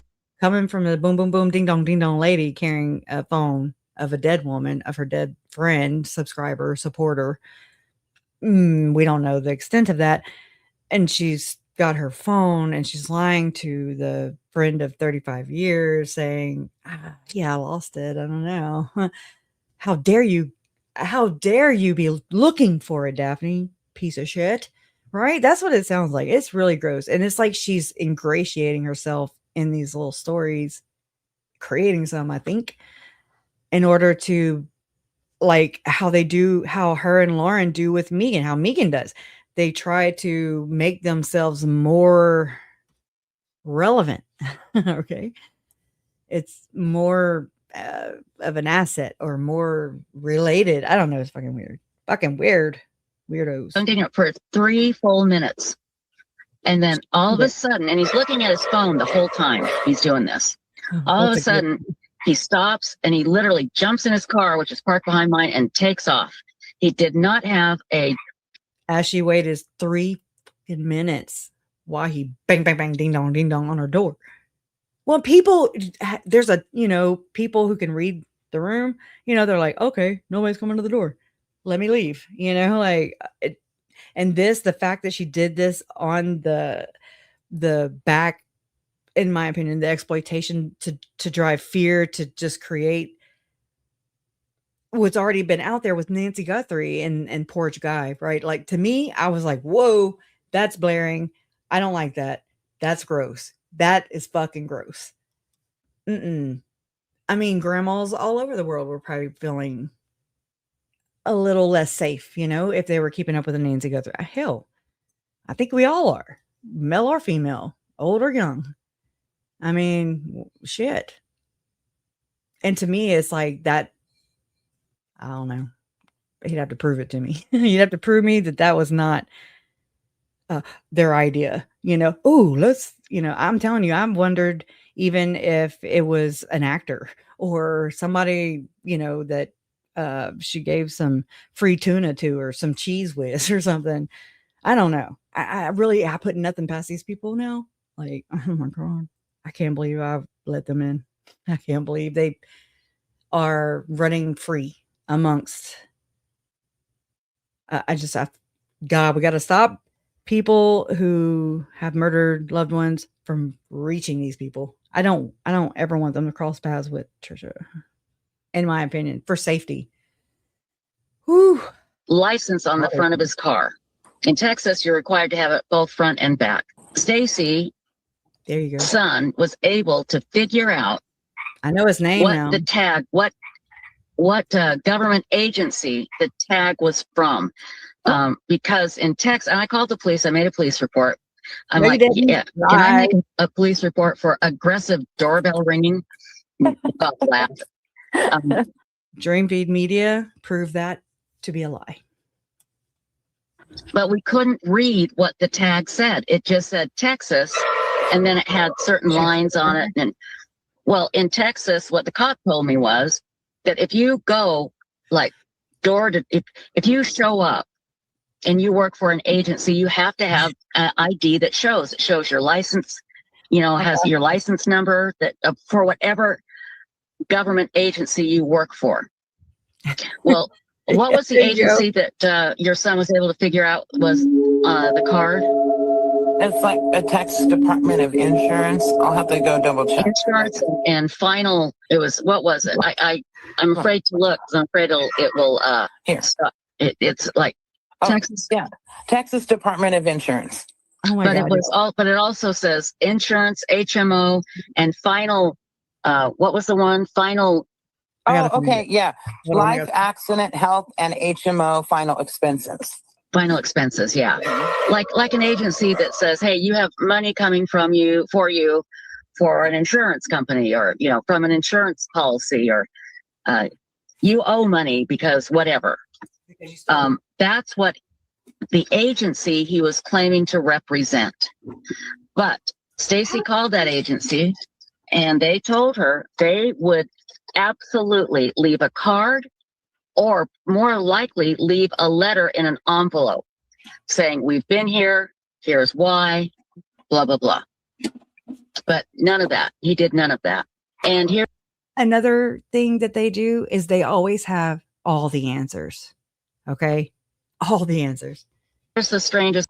I'm looking for my Uncle Charles's business card because it said the same thing on his card, and he used to sell estate insurance. Or I'm sorry, he used to do this kind of planning, estate planning, which is crazy, huh? Part of all, and it was Love and Coco that noticed this on the phone number. I'm not the phone number, sorry, on the phone. The guy's holding the phone, reading it, ding dong, bum bum bum, and he's holding a picture, and she texted me back the close up of the phone, and she said, "Look at that picture he's holding." And I looked, and it's really blurry. Nope. But my first thought was, "Oh my God, that's my son." And I went, and then in my mind, it's a split second thought. I thought, "Oh, no, that's ridiculous." But I thought, it looks like my shape of my face. Anyway, we went back and forth, and we decided we can't say it is me. We can't say it. I mean, don't we all kind of have the shape of a face? I mean, it could be any one of us. Holy shit. Trisha? Isn't me. It would make sense if it was me. He had a picture of me to make sure he had the right person. That's what I would think. Well, I sent it to my son, and I just said, "What do you think of this?" That's all I said. And he goes, "What does that dude have a picture of me from high school?" And I went, "Oh my God." Yeah. Yeah. So again, it's blurry. But when I first saw it, that was my thought, because I know what my son looked like in high school. I know what his hair was like. Again, we can't say for sure, but it's like, what the hell? And that's, Stacy, that's what I keep saying. What the hell is going on? What is going on? Some questions in chat. So just to tell everybody, when I called the Texas Department of Insurance, what they told me was the only reason somebody from their agency would come to a house is if they had an appointment set, because they were there to evaluate, say a roof or something in the house to see if you qualified for the insurance. And another reason is they said if there's a fraud being investigated, but she said it would be detectives that came to your door. And they would definitely leave a card or a note, a letter. And so she told me that I was on the phone with her for a while. I asked her a lot of questions. And then she told me she believes it was somebody impersonating their agency. And she gave me the email to contact the fraud unit and give them all the information. So that's where we are now with that. And she said this does happen. I mean, it's not uncommon, right? Right. So again, we can't say for sure it's connected to this, but it's just odd that happened like 6 hours after I gotten those messages saying that, here is your free code. Don't get this to anybody from Apple. And, Beth B had Apple iPads, and that's the only person I know. And I know that the recovery code, I just know that I know that's what it's for without going into a whole lot of detail. But, so I don't know, guys. It's so weird. I can't figure out what's going on. I can't. We're waiting on a few things. Hopefully, I'll be able to tell you more when it. There's even a bigger woo-woo that I still can't believe it. I can't. I need somebody that understands Apple phones, iPhones, to explain it to me, because the experts that I've told to, they say they're experts. They say there's no way that what I claim happened. I don't know where it's at right now.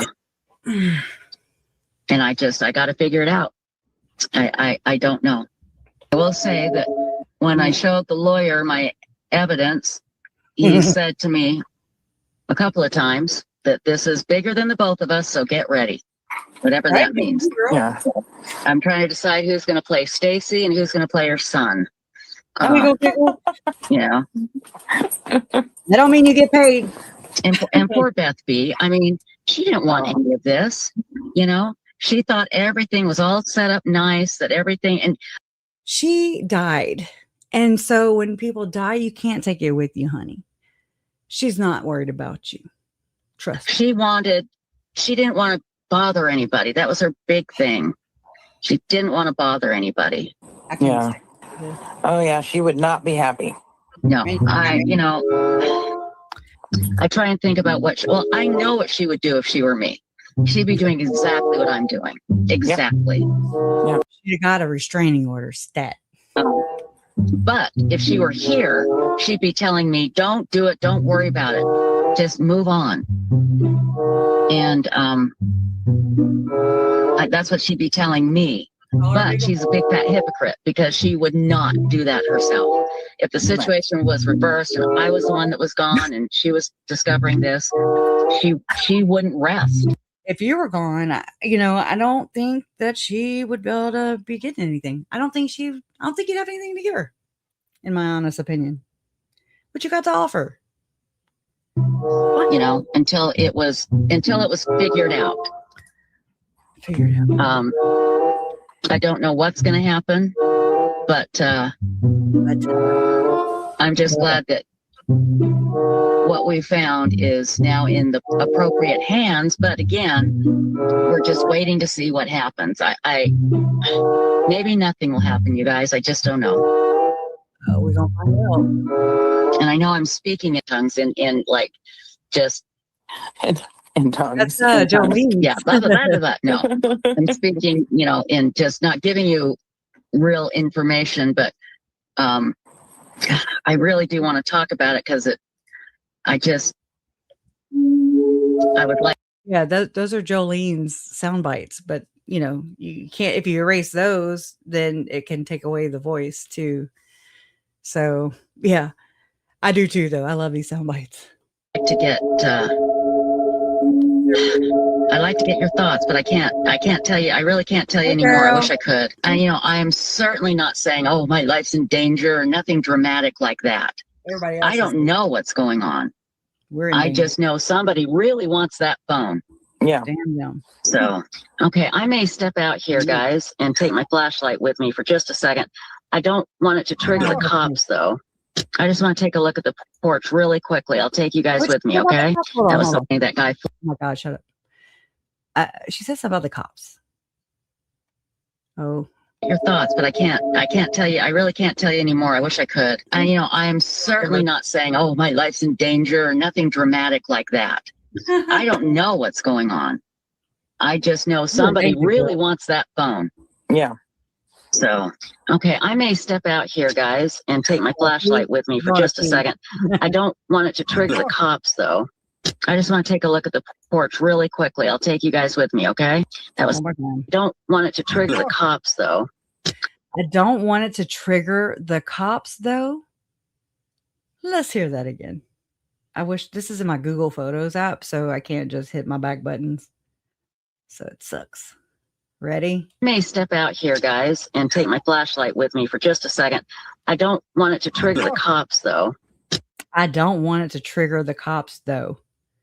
Why, Trisha? Trisha?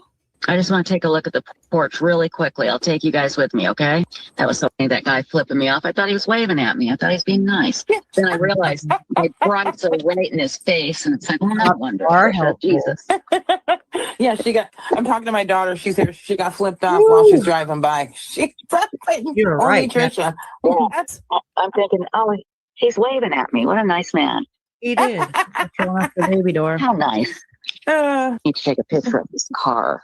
I thought she just did this. I'm sorry. With my other phone because I don't want to. Okay, let me just make sure this gate is locked. Oh yeah, the yard looks really nice, you guys. Did she just find some keys and then that's what triggered her to go back, or what? She's dangling some keys. I hear something. Yeah, it's not changed yet. Allegedly. That was something that guy flipping me off. I thought he was waving at me. I thought he was being nice. Then I realized my brights are right in his face, and it's like, oh, no wonder, Trisha. Jesus. Yeah, I'm talking to my daughter. She's here. She got flipped off while she's driving by. Only Trisha. Yeah, I'm thinking, oh, he's waving at me. What a nice man. Showing off the baby door. How nice. I need to take a picture of this car. That's what I need to do. Take it with my other phone because I don't want to. Okay, let's make sure this gate is locked. Oh yeah, the yard looks really nice, you guys. Okay. Oh, good. There's a big bicycle thing there. Good. I don't know. You guys probably can't see it, but good. It's a free bicycle too. Yeah. Deal. Okay. I feel good No, now. Okay, Haiku asks, what makes Trish think someone wants the phone? I know the answer to that. Well, this I can tell a little bit about that. This person took all of Beth B's everything. Yeah, Took her iPads. Just basically took everything. And she kept telling me, "I need that phone," and I said, "I lost it." Now, at the time, I thought that she That's your first problem, Trisha. had. At the time, I thought she had the legal rights to everything, She did. and she didn't. She and did. Well, I was, yeah. I was giving her everything. I thought it's a long story. Yeah. But At first, Trish thought that everything was kosher and yeah, I it wish she'd was let all her. good. that it was all So- done properly and Yeah. everything was handled, and yeah. But she kept saying that she needed the phone because her phone was broken. She needed a new one. Yeah, she needed that super old iPhone. Yeah. It's part of the god dang. It's her property. It's not your property for sure. It's not yours. So, no. And so God, I told her, I said, you can get one Yeah. from the phone company, from your cell phone provider for free. Why do you need this? And she kept sending. you can go get one for free. I'm sure you already have. That's probably where your two phones came from.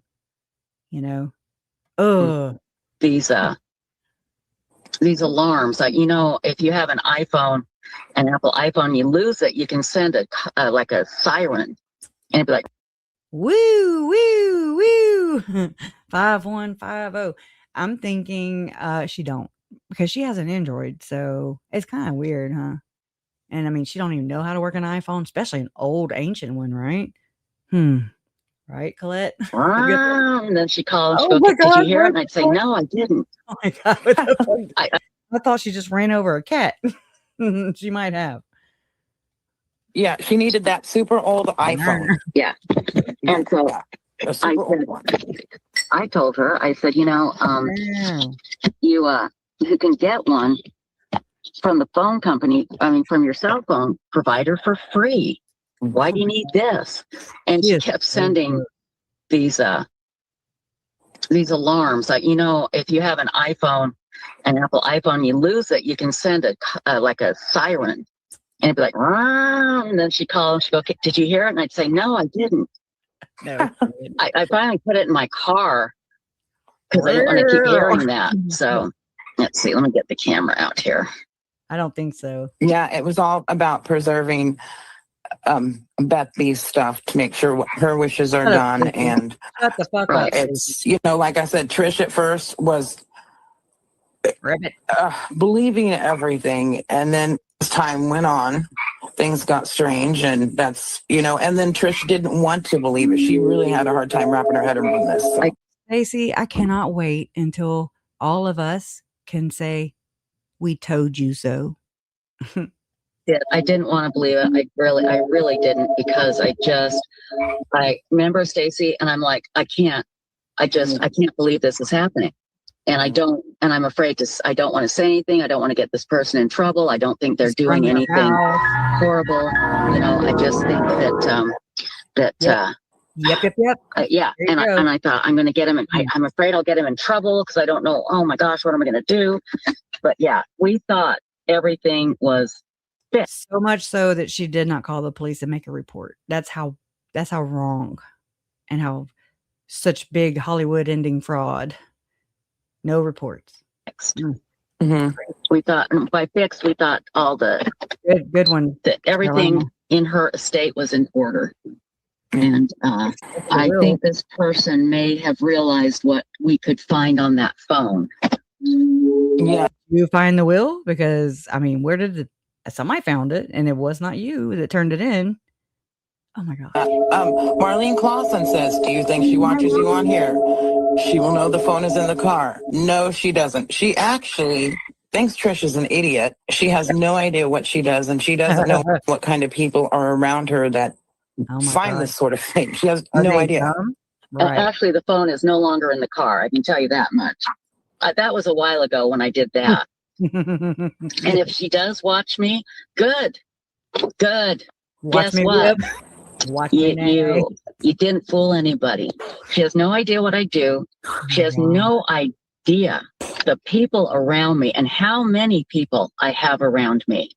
You can reach Trisha at her OnlyFansPage.com. I'm not alone, and I'm not. It is you know, good one. Yeah, and so many people are aware of it, and there's copies of stuff with different people, you know. And yeah. Oh my god! This is so hard to listen to again. I mean, oh my god, the dumbness. I mean, they're fucking dumb. I'm sorry. You need your frontal lobe and much more are missing, in my opinion. That's just it. There's lots of copies. That's what Greg said, though. Lots of people have it. Yeah. And so even if they got the phone, it wouldn't matter anymore. You know? And here's the thing. If they didn't do anything wrong, then they have nothing to worry about. Yep. They have absolutely nothing to worry about. When you hear what we found, it is unbelievable. Like my attorney said, he showed me his arm. He showed me his forearm. And when I showed him what I had, and I'm like, what the hell? I'm thinking, what the Where was his hand, Trisha? Where was his hand, though? hell is going on? And he goes, look at my arm. Yeah. And he goes, I've got chills. He goes, we never. I wonder if it was about to maybe lightning or something. Ever get stuff like this. Ever. It could have been cold, too. People get chills. I have chills. I'm like, well, you know, you just I don't know. can't get away with this stuff. Now, can you guys see me? Can you see the road at all? yes, Okay, I'm going to leave it like that. Okay. Yeah. So you can see me driving home here. You know what? Maybe It's important that you see the road, Trisha. That's how that works. I'll drive by one more time. Okay. Do y'all see, though, the same pattern, like with the obsession or the OCD type? I'm sure Jolene and everybody's called that out before. I think so. But I mean, just, oh my God, like circling and going back. And that's the third time tonight and this night. I mean, so it makes me understand the JonBenët Ramsey obsession type thing. Not really understand it, but I To make sure that guy doesn't come out again. I think I'll do that really and what's he quickly. gonna do if he does? Well, we will.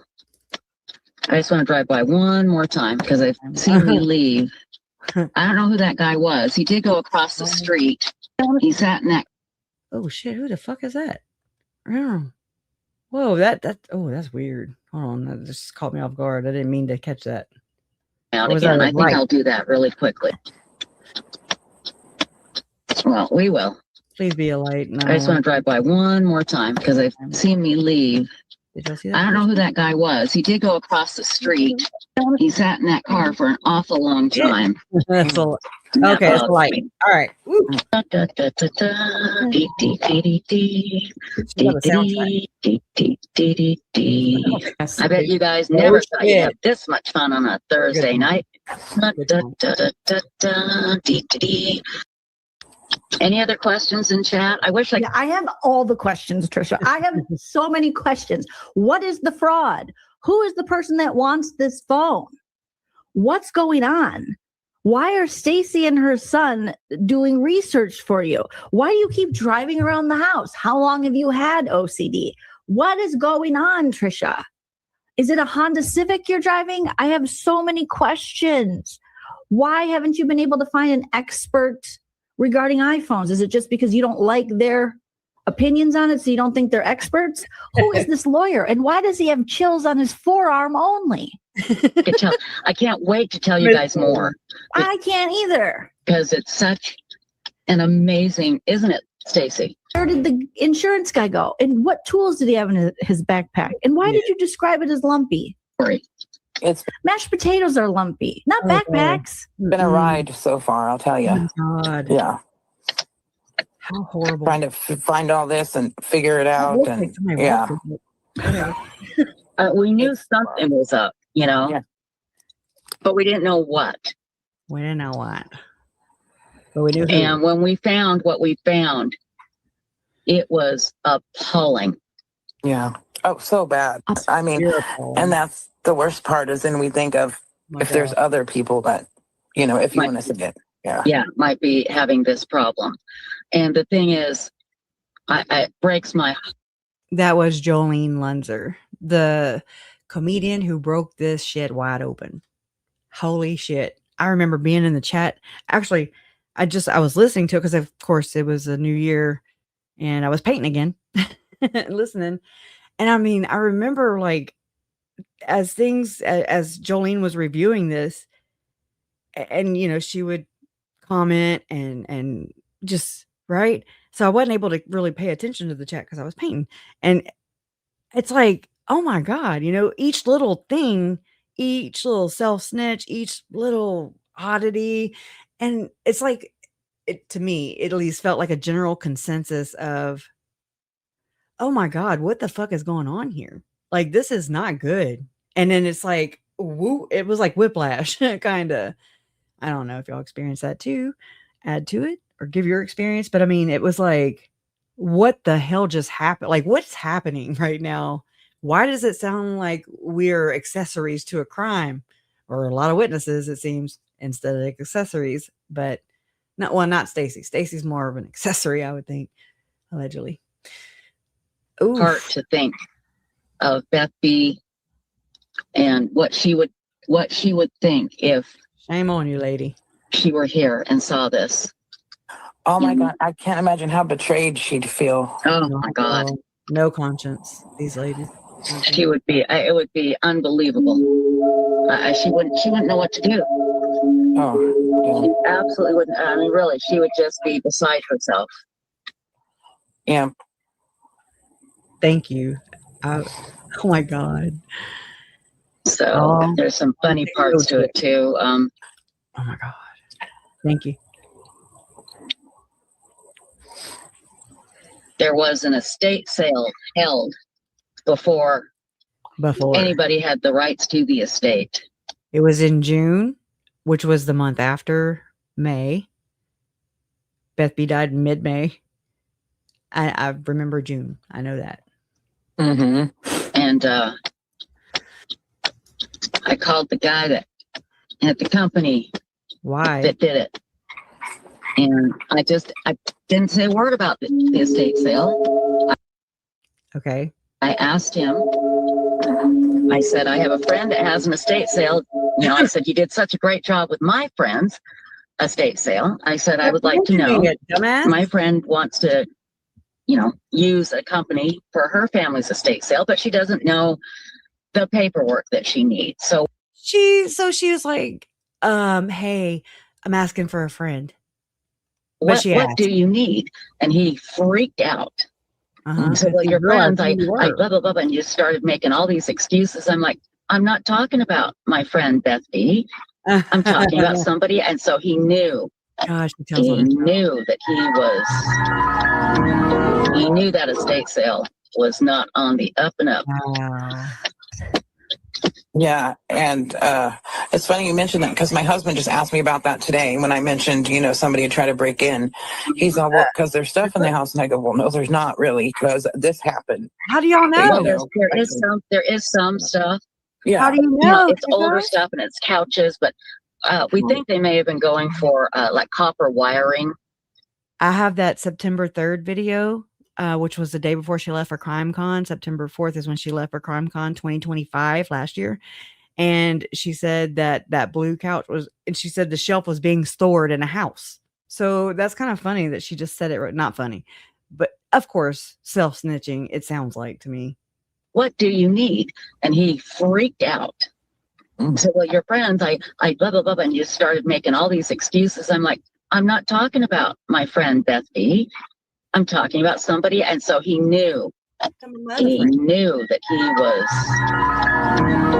knew that estate sale was not on the up and up.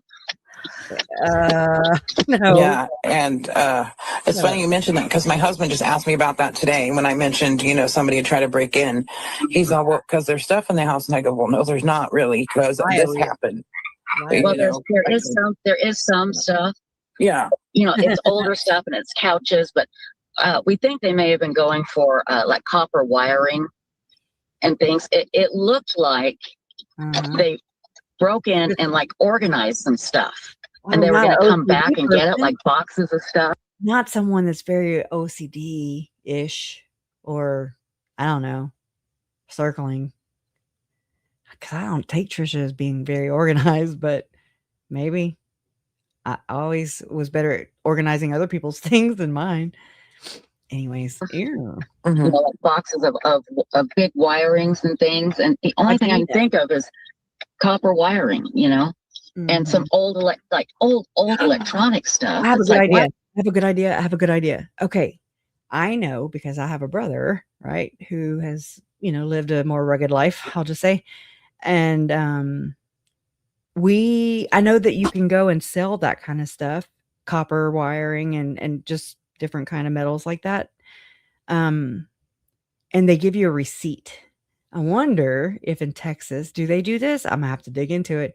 But where you go and sell it and you get a receipt, if it's over a certain amount, I think. I don't know how it works, but I'm just kind of spitballing here.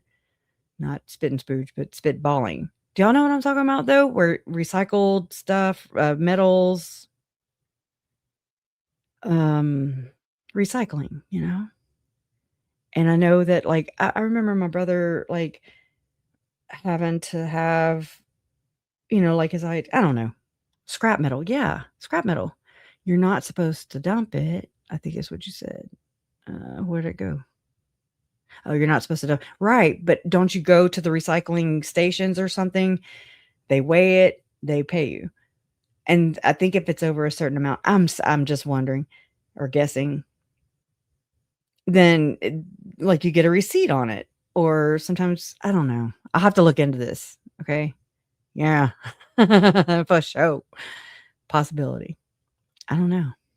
We're going to dig. I mean, Dream Feed Media, if you hear me, please, you are the best at this shit. They want that, but they may be able to sell. I mean, God, who knows? And they were going to come back and get it, like boxes of stuff. Like boxes of big wirings and things. And the only thing, how'd you know they were going to come back and get it? I can think of is copper wiring, and some old electronic stuff. It's like, why would they want that? But they may be able to sell. I mean, God, who knows? But they couldn't get it in. She just went to say, she kind of said it. They may be able to sell it. I mean, I know it's not. We know what she's saying. Think of is copper wiring, and some old electronic stuff. It's like, why would they want that? But they may be able to sell. I mean, God, who knows? Be able to sell it. But they couldn't get it out that night. So I'm sure they're that night. That night? How'd she know it's at night? Oh my Lord! Back. Oh my and thank God for my friend who found out, went over there and thwarted their plans. Yeah. And thank God Daphne changed the fucking locks, right? And that's why you did not open the doors or the gates. It hasn't been a problem. That was just a few days ago, but they haven't. It hasn't been a problem since. That was just a few days ago. I didn't catch all this the last times. And so that's good that they mowed the lawn, so it looks like somebody's there. That's very nice of the neighbor too, but it also devalues their property if it's all overgrown and stuff. Like I think you would leave it, lady, in my opinion, if I had to just, speculate. I just wish I could get the electricity turned back on, Back on? How it was off? Or back on? But whatever. I'll tell you what this did. I went and I got my will done. And it is solid. I don't think so. Again, nothing. So you like I have a lot of shit. Hey son, my son's name's Will. Will, you get all my makeup. And so basically what you're telling us is that your son might get what was once Beth B's clothes, allegedly. Yeah. All my makeup, my pots and pans, and my depression china. Wow. Wow, how fun. Speaking of depression. Woohoo. Okay, you guys can see me driving okay? Yeah. Okay. Yep. I'm taking it nice and slow. She has diarrhea. Diarrhea. No. Besides, anybody tries to break in, I have the best alarms ever. Your house or Beth? Good. Poppy and Scrappy Joe. Okay. People are asking about the electricity being turned on, but you have to have, you have to be the person that has. She was about to say you have to have authorization. She went to say and then she stopped. God, it's so calculated, so obvious. Tries to break in, I have the best alarms ever. Good. Poppy and Scrappy Joe.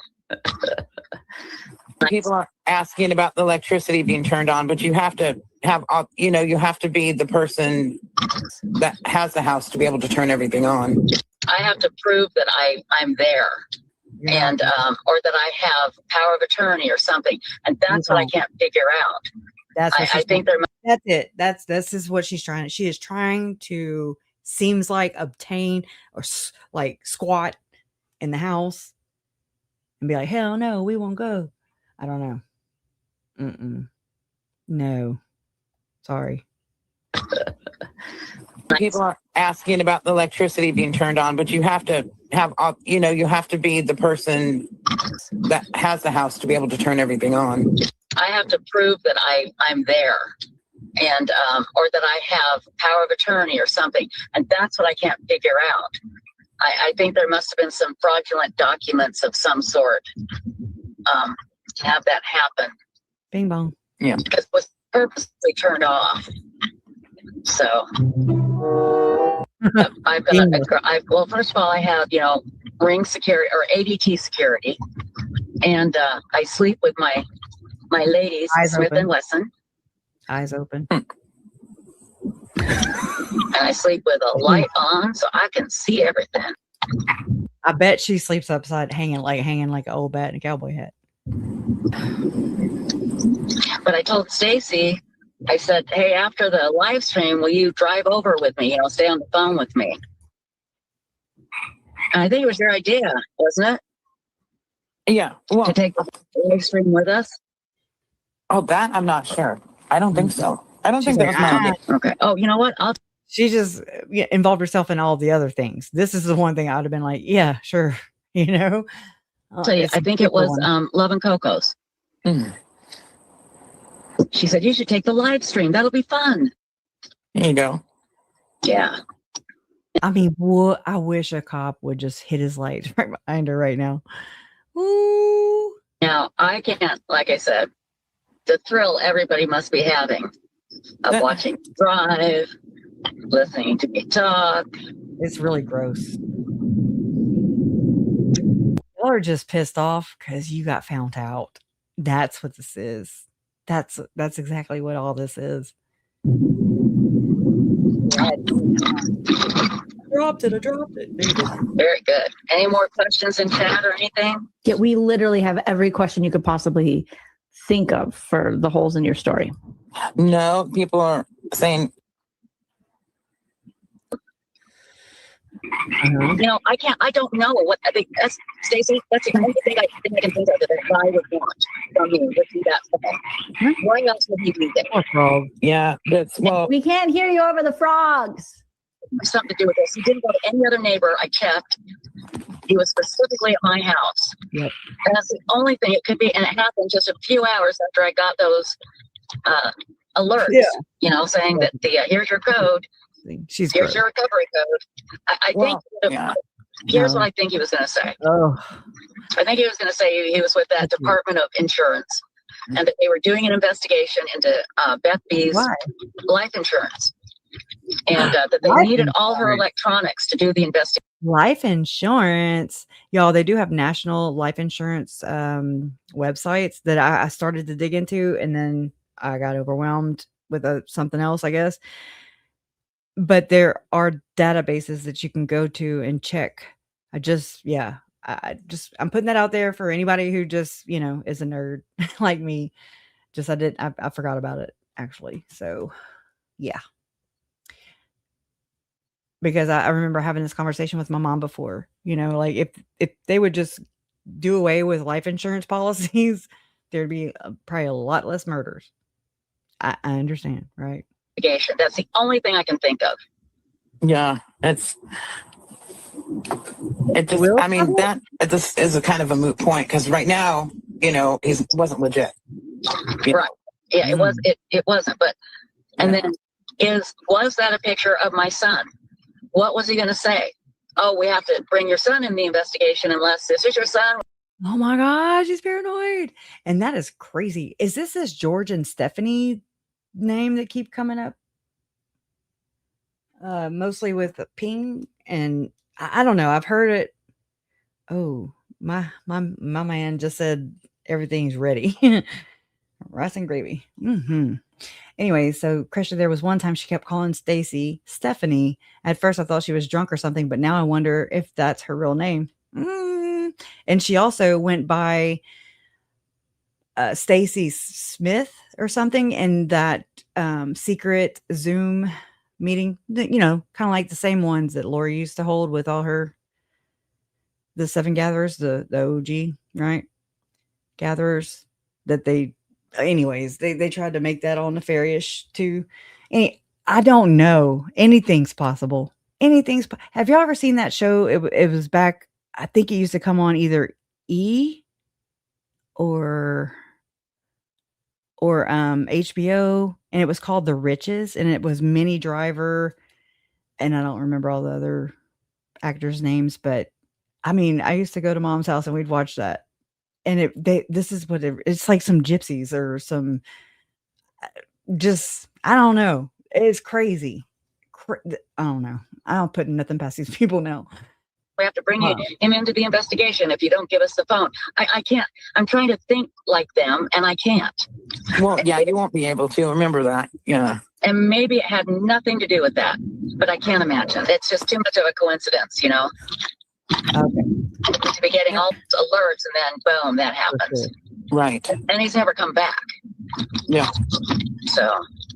Max, yeah, you can get those. There are people that do the recovery code things as a scam. And then there's the ones you really get, when you say, I want to reset my password on Facebook, it's going to send my phone a code. So, They have all the answers, and say, don't share it with anybody, and then you use that password, that code to get in. So you know how to do it. And it was for Apple. And that's what Janet had. And that's what Beth B had, was Apple products. And so her name's Janet, but they call her Beth B. Oh, okay. All right. Yeah. I know that's where that was from. I have no doubt.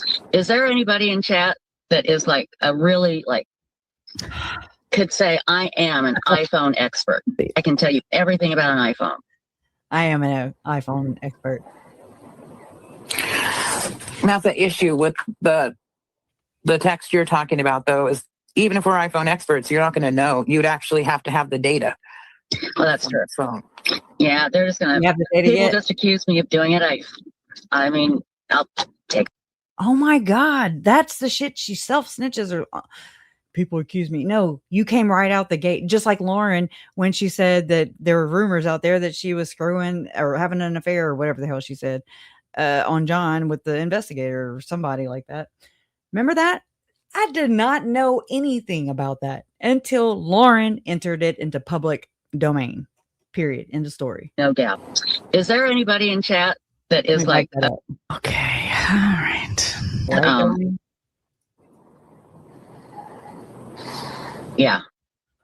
I know that's where that was from. I have no doubt. Is there anybody in chat that is like a really could say, I am an iPhone expert? I can tell you everything about an iPhone. A hacker. Not the issue with The text you're talking about, though, is even if we're iPhone experts, you're not going to know. You'd actually have to have the data. Well, that's true. So, Yeah, they're just gonna. People just accuse me of doing it. I Might as mean, well do it. I'll take a lie detector test. I'll do whatever. Do it. It's I think he was about to say people accuse me of doing it. I might as well do it. That's what I was, that's where I went. well, that's true. So, Yeah, they're just gonna. People just accuse me of doing it. I mean, I'll take a lie detector test. I'll do whatever. Do it. That's not real. It's like junk science with the lie detector test. So move along. It scared the living crap out of me. What? Your reflection.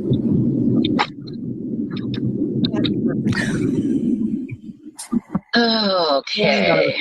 sent a text. Like, that means she had to have done it before she passed, before she was unconscious and then passed. Why would somebody pick to text "be me"? Yeah, I mean that's a weird thing. And if if you were gonna fake one, why did you just put "be me"? You would say something like, "Hey, it's me," I'm here. It's beautiful. Yeah. Something. Yeah, be me.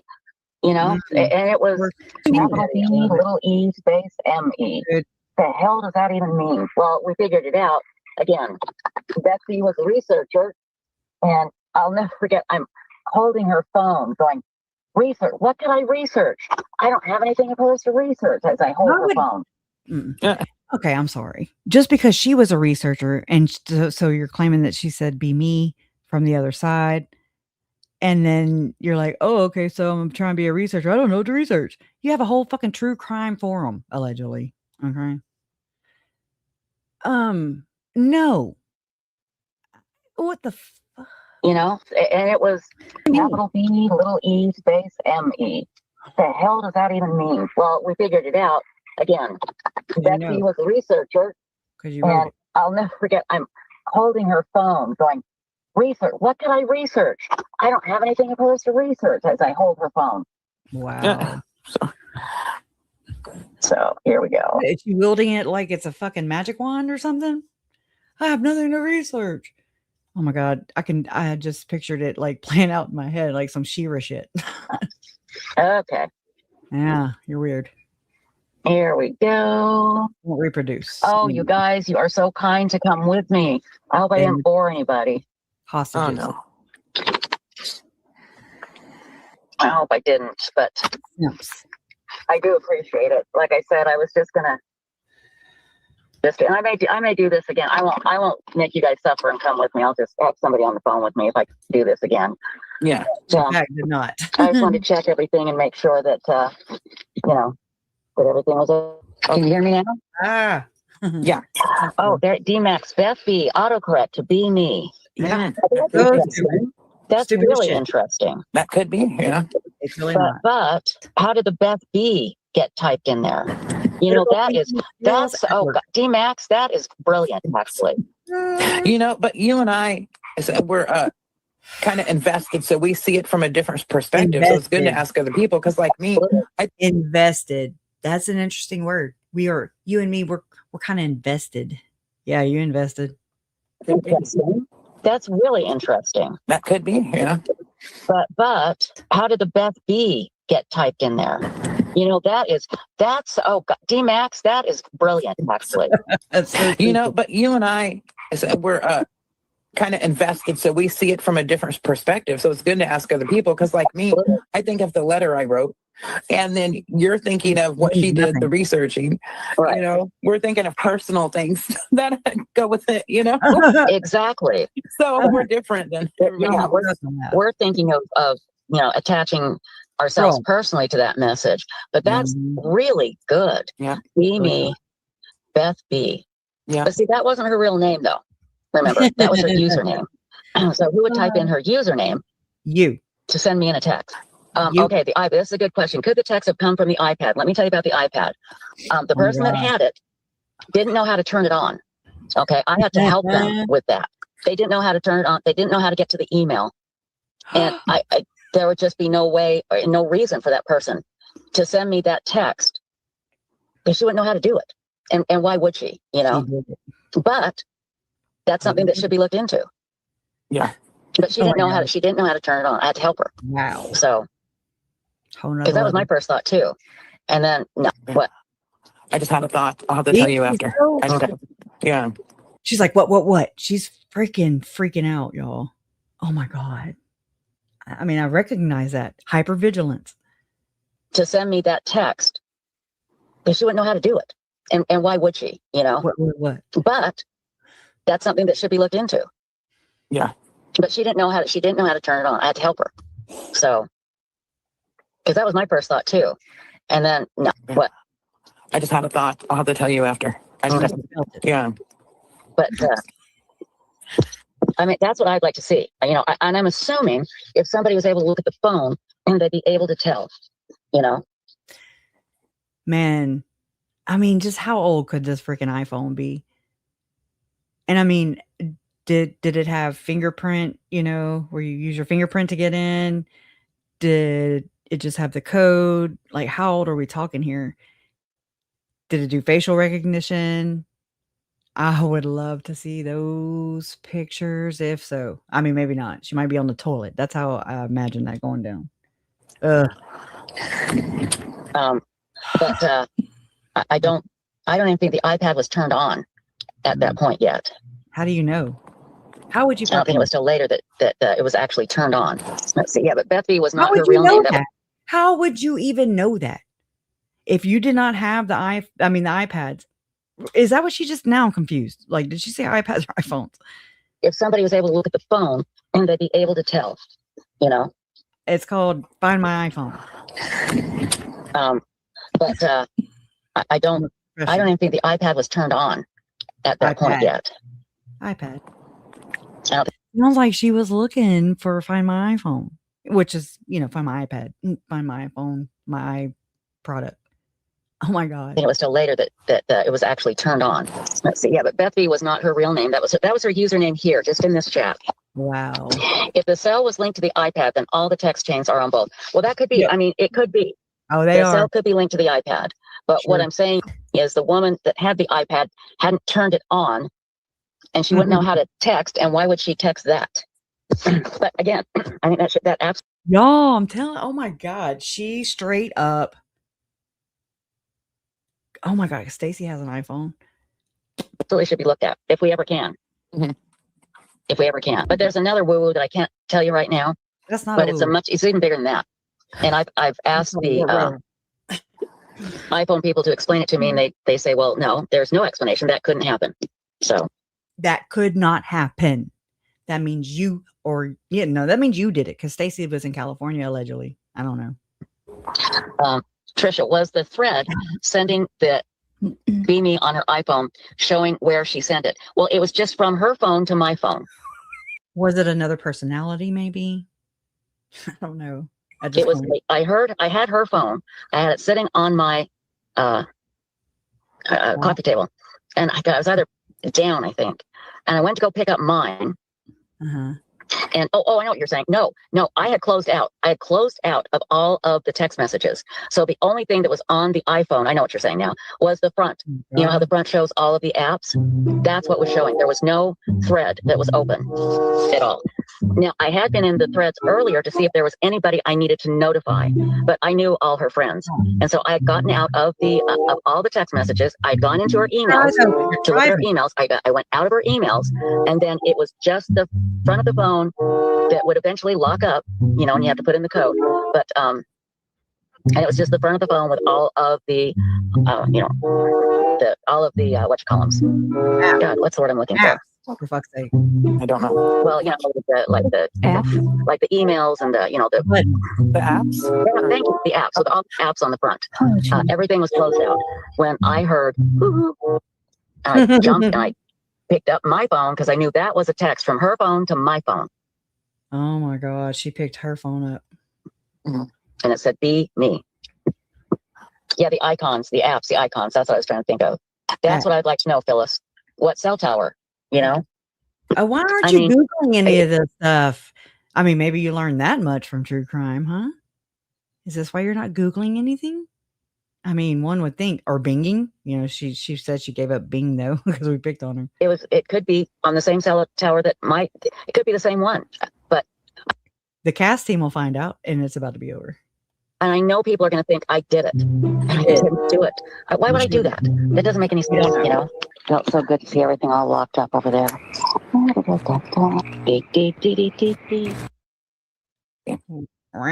my god, y'all, that was, I didn't mean to like go through the whole damn thing, but I couldn't stop. Could not stop. That was wild. Y'all, that gets more and more wild every time I see it. But it's been a while. Holy shite. This lady is, I don't know. She is self-snitching. Why would she do that? I mean, why? We have no idea. Anyways, I'm going to be looking some things up tonight, like scrap yards, selling copper, oh my gosh, what is it called? Scrap.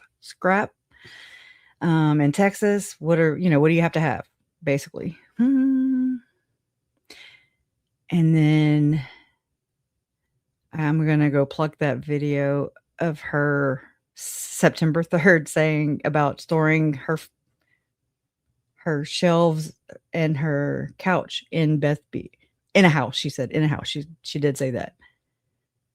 Oh my God. Weird. Y'all, did y'all pick up anything new? Every time, man. Pawn shop and breaker yards. For sure. Yay, Donna staying awake. Woo woo. I didn't put her to sleep tonight. It was that cliffhanger we just watched, right? Oh, and by the way, here I'm gonna share the link again. I mean, I need to go put it in the YouTube chat. Or yeah, it should be in the chat. Duh. Trisha's rubbing off on me. So I mean, I'm pretty sure it's a public link. Let me make sure. Get out of here. Share. Let anyone with the link see photos and people in this new album. Just one would be great. Google Photos. I mean, I'm pretty sure I uploaded this too, though. I'll have to look. But there's the link again. Y'all, thanks for hanging out. That was crazy. I'm still baffled, though. Right? And admitted it throughout the live stream. And then did a previous live stream. So and then she was going to do it again. But then she was like, uh-oh. Jolene. Damn Jolene. Right? Oh, my Lord. Yo, that's just, it's so, but it tracks with everything else, when you really think about it.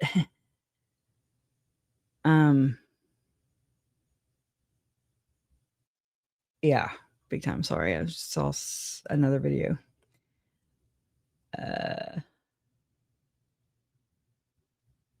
Let's see. She's pretty boring, other than that. Right?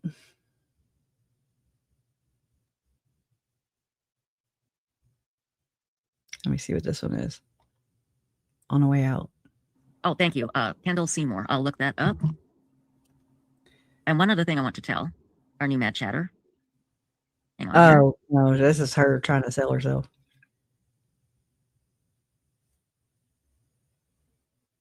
Oh my gosh, that was hilarious. Ready? Okay. Y'all, I'm not used to having company, but I really enjoy it. Look, I love this because Jolene, this is New Year's Eve, and Jolene's like, oh, Trisha. And then all that, shit happened with that road trip, field trip shit. And then, oh my God, Jolene became a force, in my opinion. Like it pissed her off. Rightfully so, because it pissed me off. It pisses us off, and it blows our minds to the audacity that this is. Okay. get Trisha. Oh, this is this one. Well, I really just want to get so let's get the couch in so we can see the animals. So Crazy. oh wait. Mine is it's couture. Okay, my head is couture. Why is the And, camera always it had so low? a little string that came down here so it stay on my head. But Oh mine is no. Okay. Persian. Oh no. So you can wear your hair like this. Real. And then you look really hip. She does look like Chris Farley. This was done by a designer in France. Depuis. I did. Yeah, this looks rather stunning. How about you?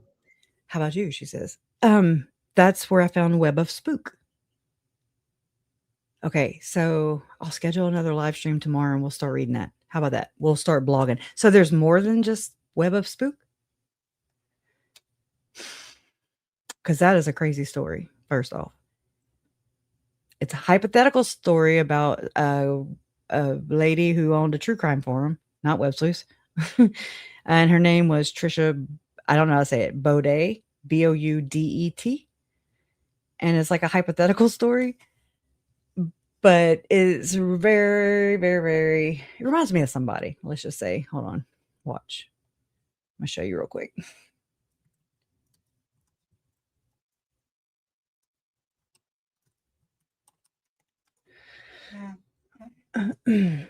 Let's see here. Is this it? Web of Spook? Trisha Baudet? This picture is great. So I did notice this is in Apple, Texas. And the fear and paranoia in a small town of Apple, Texas began to rise, but Trisha reveled in the power she wielded. And then, like, look up here. It says, the forum was a double-edged sword. While it provided a platform for discussing unsolved cases and sharing theories, it also became a breeding ground for misinformation and vitriol. Trisha thrived on the drama, often stirring the pot by promoting her own theories and attacking anyone who dared to disagree with her. She did this using multiple sock accounts to engage lurkers to join the platform. Quote, anyone who doesn't see the truth is just part of the problem, unquote, she would often say, her nappy dark blonde hair framing her face as she typed furiously at her keyboard. We need to expose the lies and hold people accountable for what they do. Her followers adored her, but the line between advocacy and obsession blurred. Trisha's need for validation and control drove her to extremes, and she began to spread lies and propaganda about those she deemed unworthy. Sounds like Chad and Lori. Allegedly. Chapter 2. Oh my God, I got to. Oh my God, how do y'all have time? Oh my God, Donna, don't kill me. No, it's long. It's very long. Look, it's very long. I'm not going to do that. Let's stop. And look, I remember seeing comments, and Dreadful Penny Fan said, Trash a Grift is in it. I'm sorry. Trash a Grift in is getting exposed big time. Karma is amazing. Anonymous said, Trisha doesn't really offer much to the true crime genre other than Web Sleuths, which she bought almost 2 decades ago. The original owner of Web Sleuths regrets ever selling that forum to her. Jolene Lunzer fan said, this is brilliant. I loved it. That was March 14th, 2026. April 17th, 2026. April 15th, April 14th, April 9th, April 3rd, 1st, same as the 1st. No. March, February. So, I mean, I think this was posted early around that time, early 2026, I think. No, that's 2025. Don't listen to me. This person, Anonymous, said, this is a remarkable short story that evokes the essence of a certain true crime administrator, making the source of inspiration quite evident. The dark humor is skillfully integrated, enhancing the suspense and mirroring the atmosphere of a particular true crime forum. Allegedly, it's refreshing to see fiction delve into the complexities of armchair sleuths. An outstanding piece, expertly crafted. Well done, Sarah. So I'll share this link with you guys. I've been dying to read this, and I just didn't know that people would be interested. So it's my fault. Oh yeah, wind chime. I did too. Yeah, we need to delve into that. That's crazy, y'all. Okay. I'm reading some possums comments, and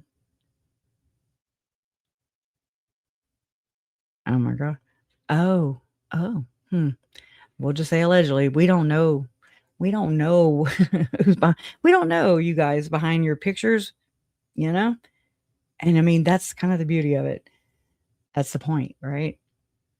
And that's why people get pissed when you get doxxed. And that's something that's what I've been very oblivious to, doxing and stuff. So I'm so sorry for times, that I've just been like, I guess because like I'm me. And yeah. So, but I mean, not by choice. It just, I can't go under, I mean, I did difficult research, but you know what I mean? It would do any good. In fact, one of Moonlight View, she called me by my other, my other last name. And I'm like, wow, you're a fucking genius, because I used that name whenever I read my victim impact statement for Charles. Wow, you sleuther. Must be proud. Anyway, she thought she found me out or something. I was like, okay. Okay, lady. Anyways, all right, yeah. I need to stop. You guys are amazing. Thank you so much for hanging. Yeah, I'm gonna set up, but we're gonna do it, lady. Okay, so Sarah is, I don't know, Sarah Ash Far, where'd it go? I might have closed it out. Ashtar or app. There's Christy. Let me see the comments. I mean, that's the name, sarahafshar.com. Web of Spook is the one that I've looked at. I've not looked beyond that. So there could be a plethora of story time. Yeah. I'm down though. I don't know. So we'll have to find out. And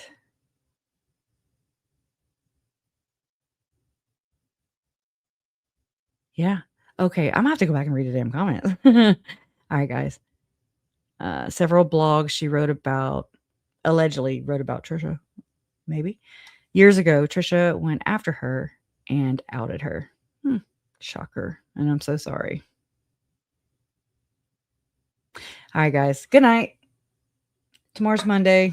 New shit, new day, new shit. Yeah. All right. Whew. Justice for Tylee, Charles, Tammy, JJ, and Joe. And thanks for, I'm sorry, I didn't say all this. Thank you for donations, memberships, and things like that. I'm going to be uploading. I'm going to do that. Okay, too. I got to upload some videos. Nothing, I'm not trying to sell you anything. I got to upload some videos and offload them out of my app, off my phone and my storage. So got to do it.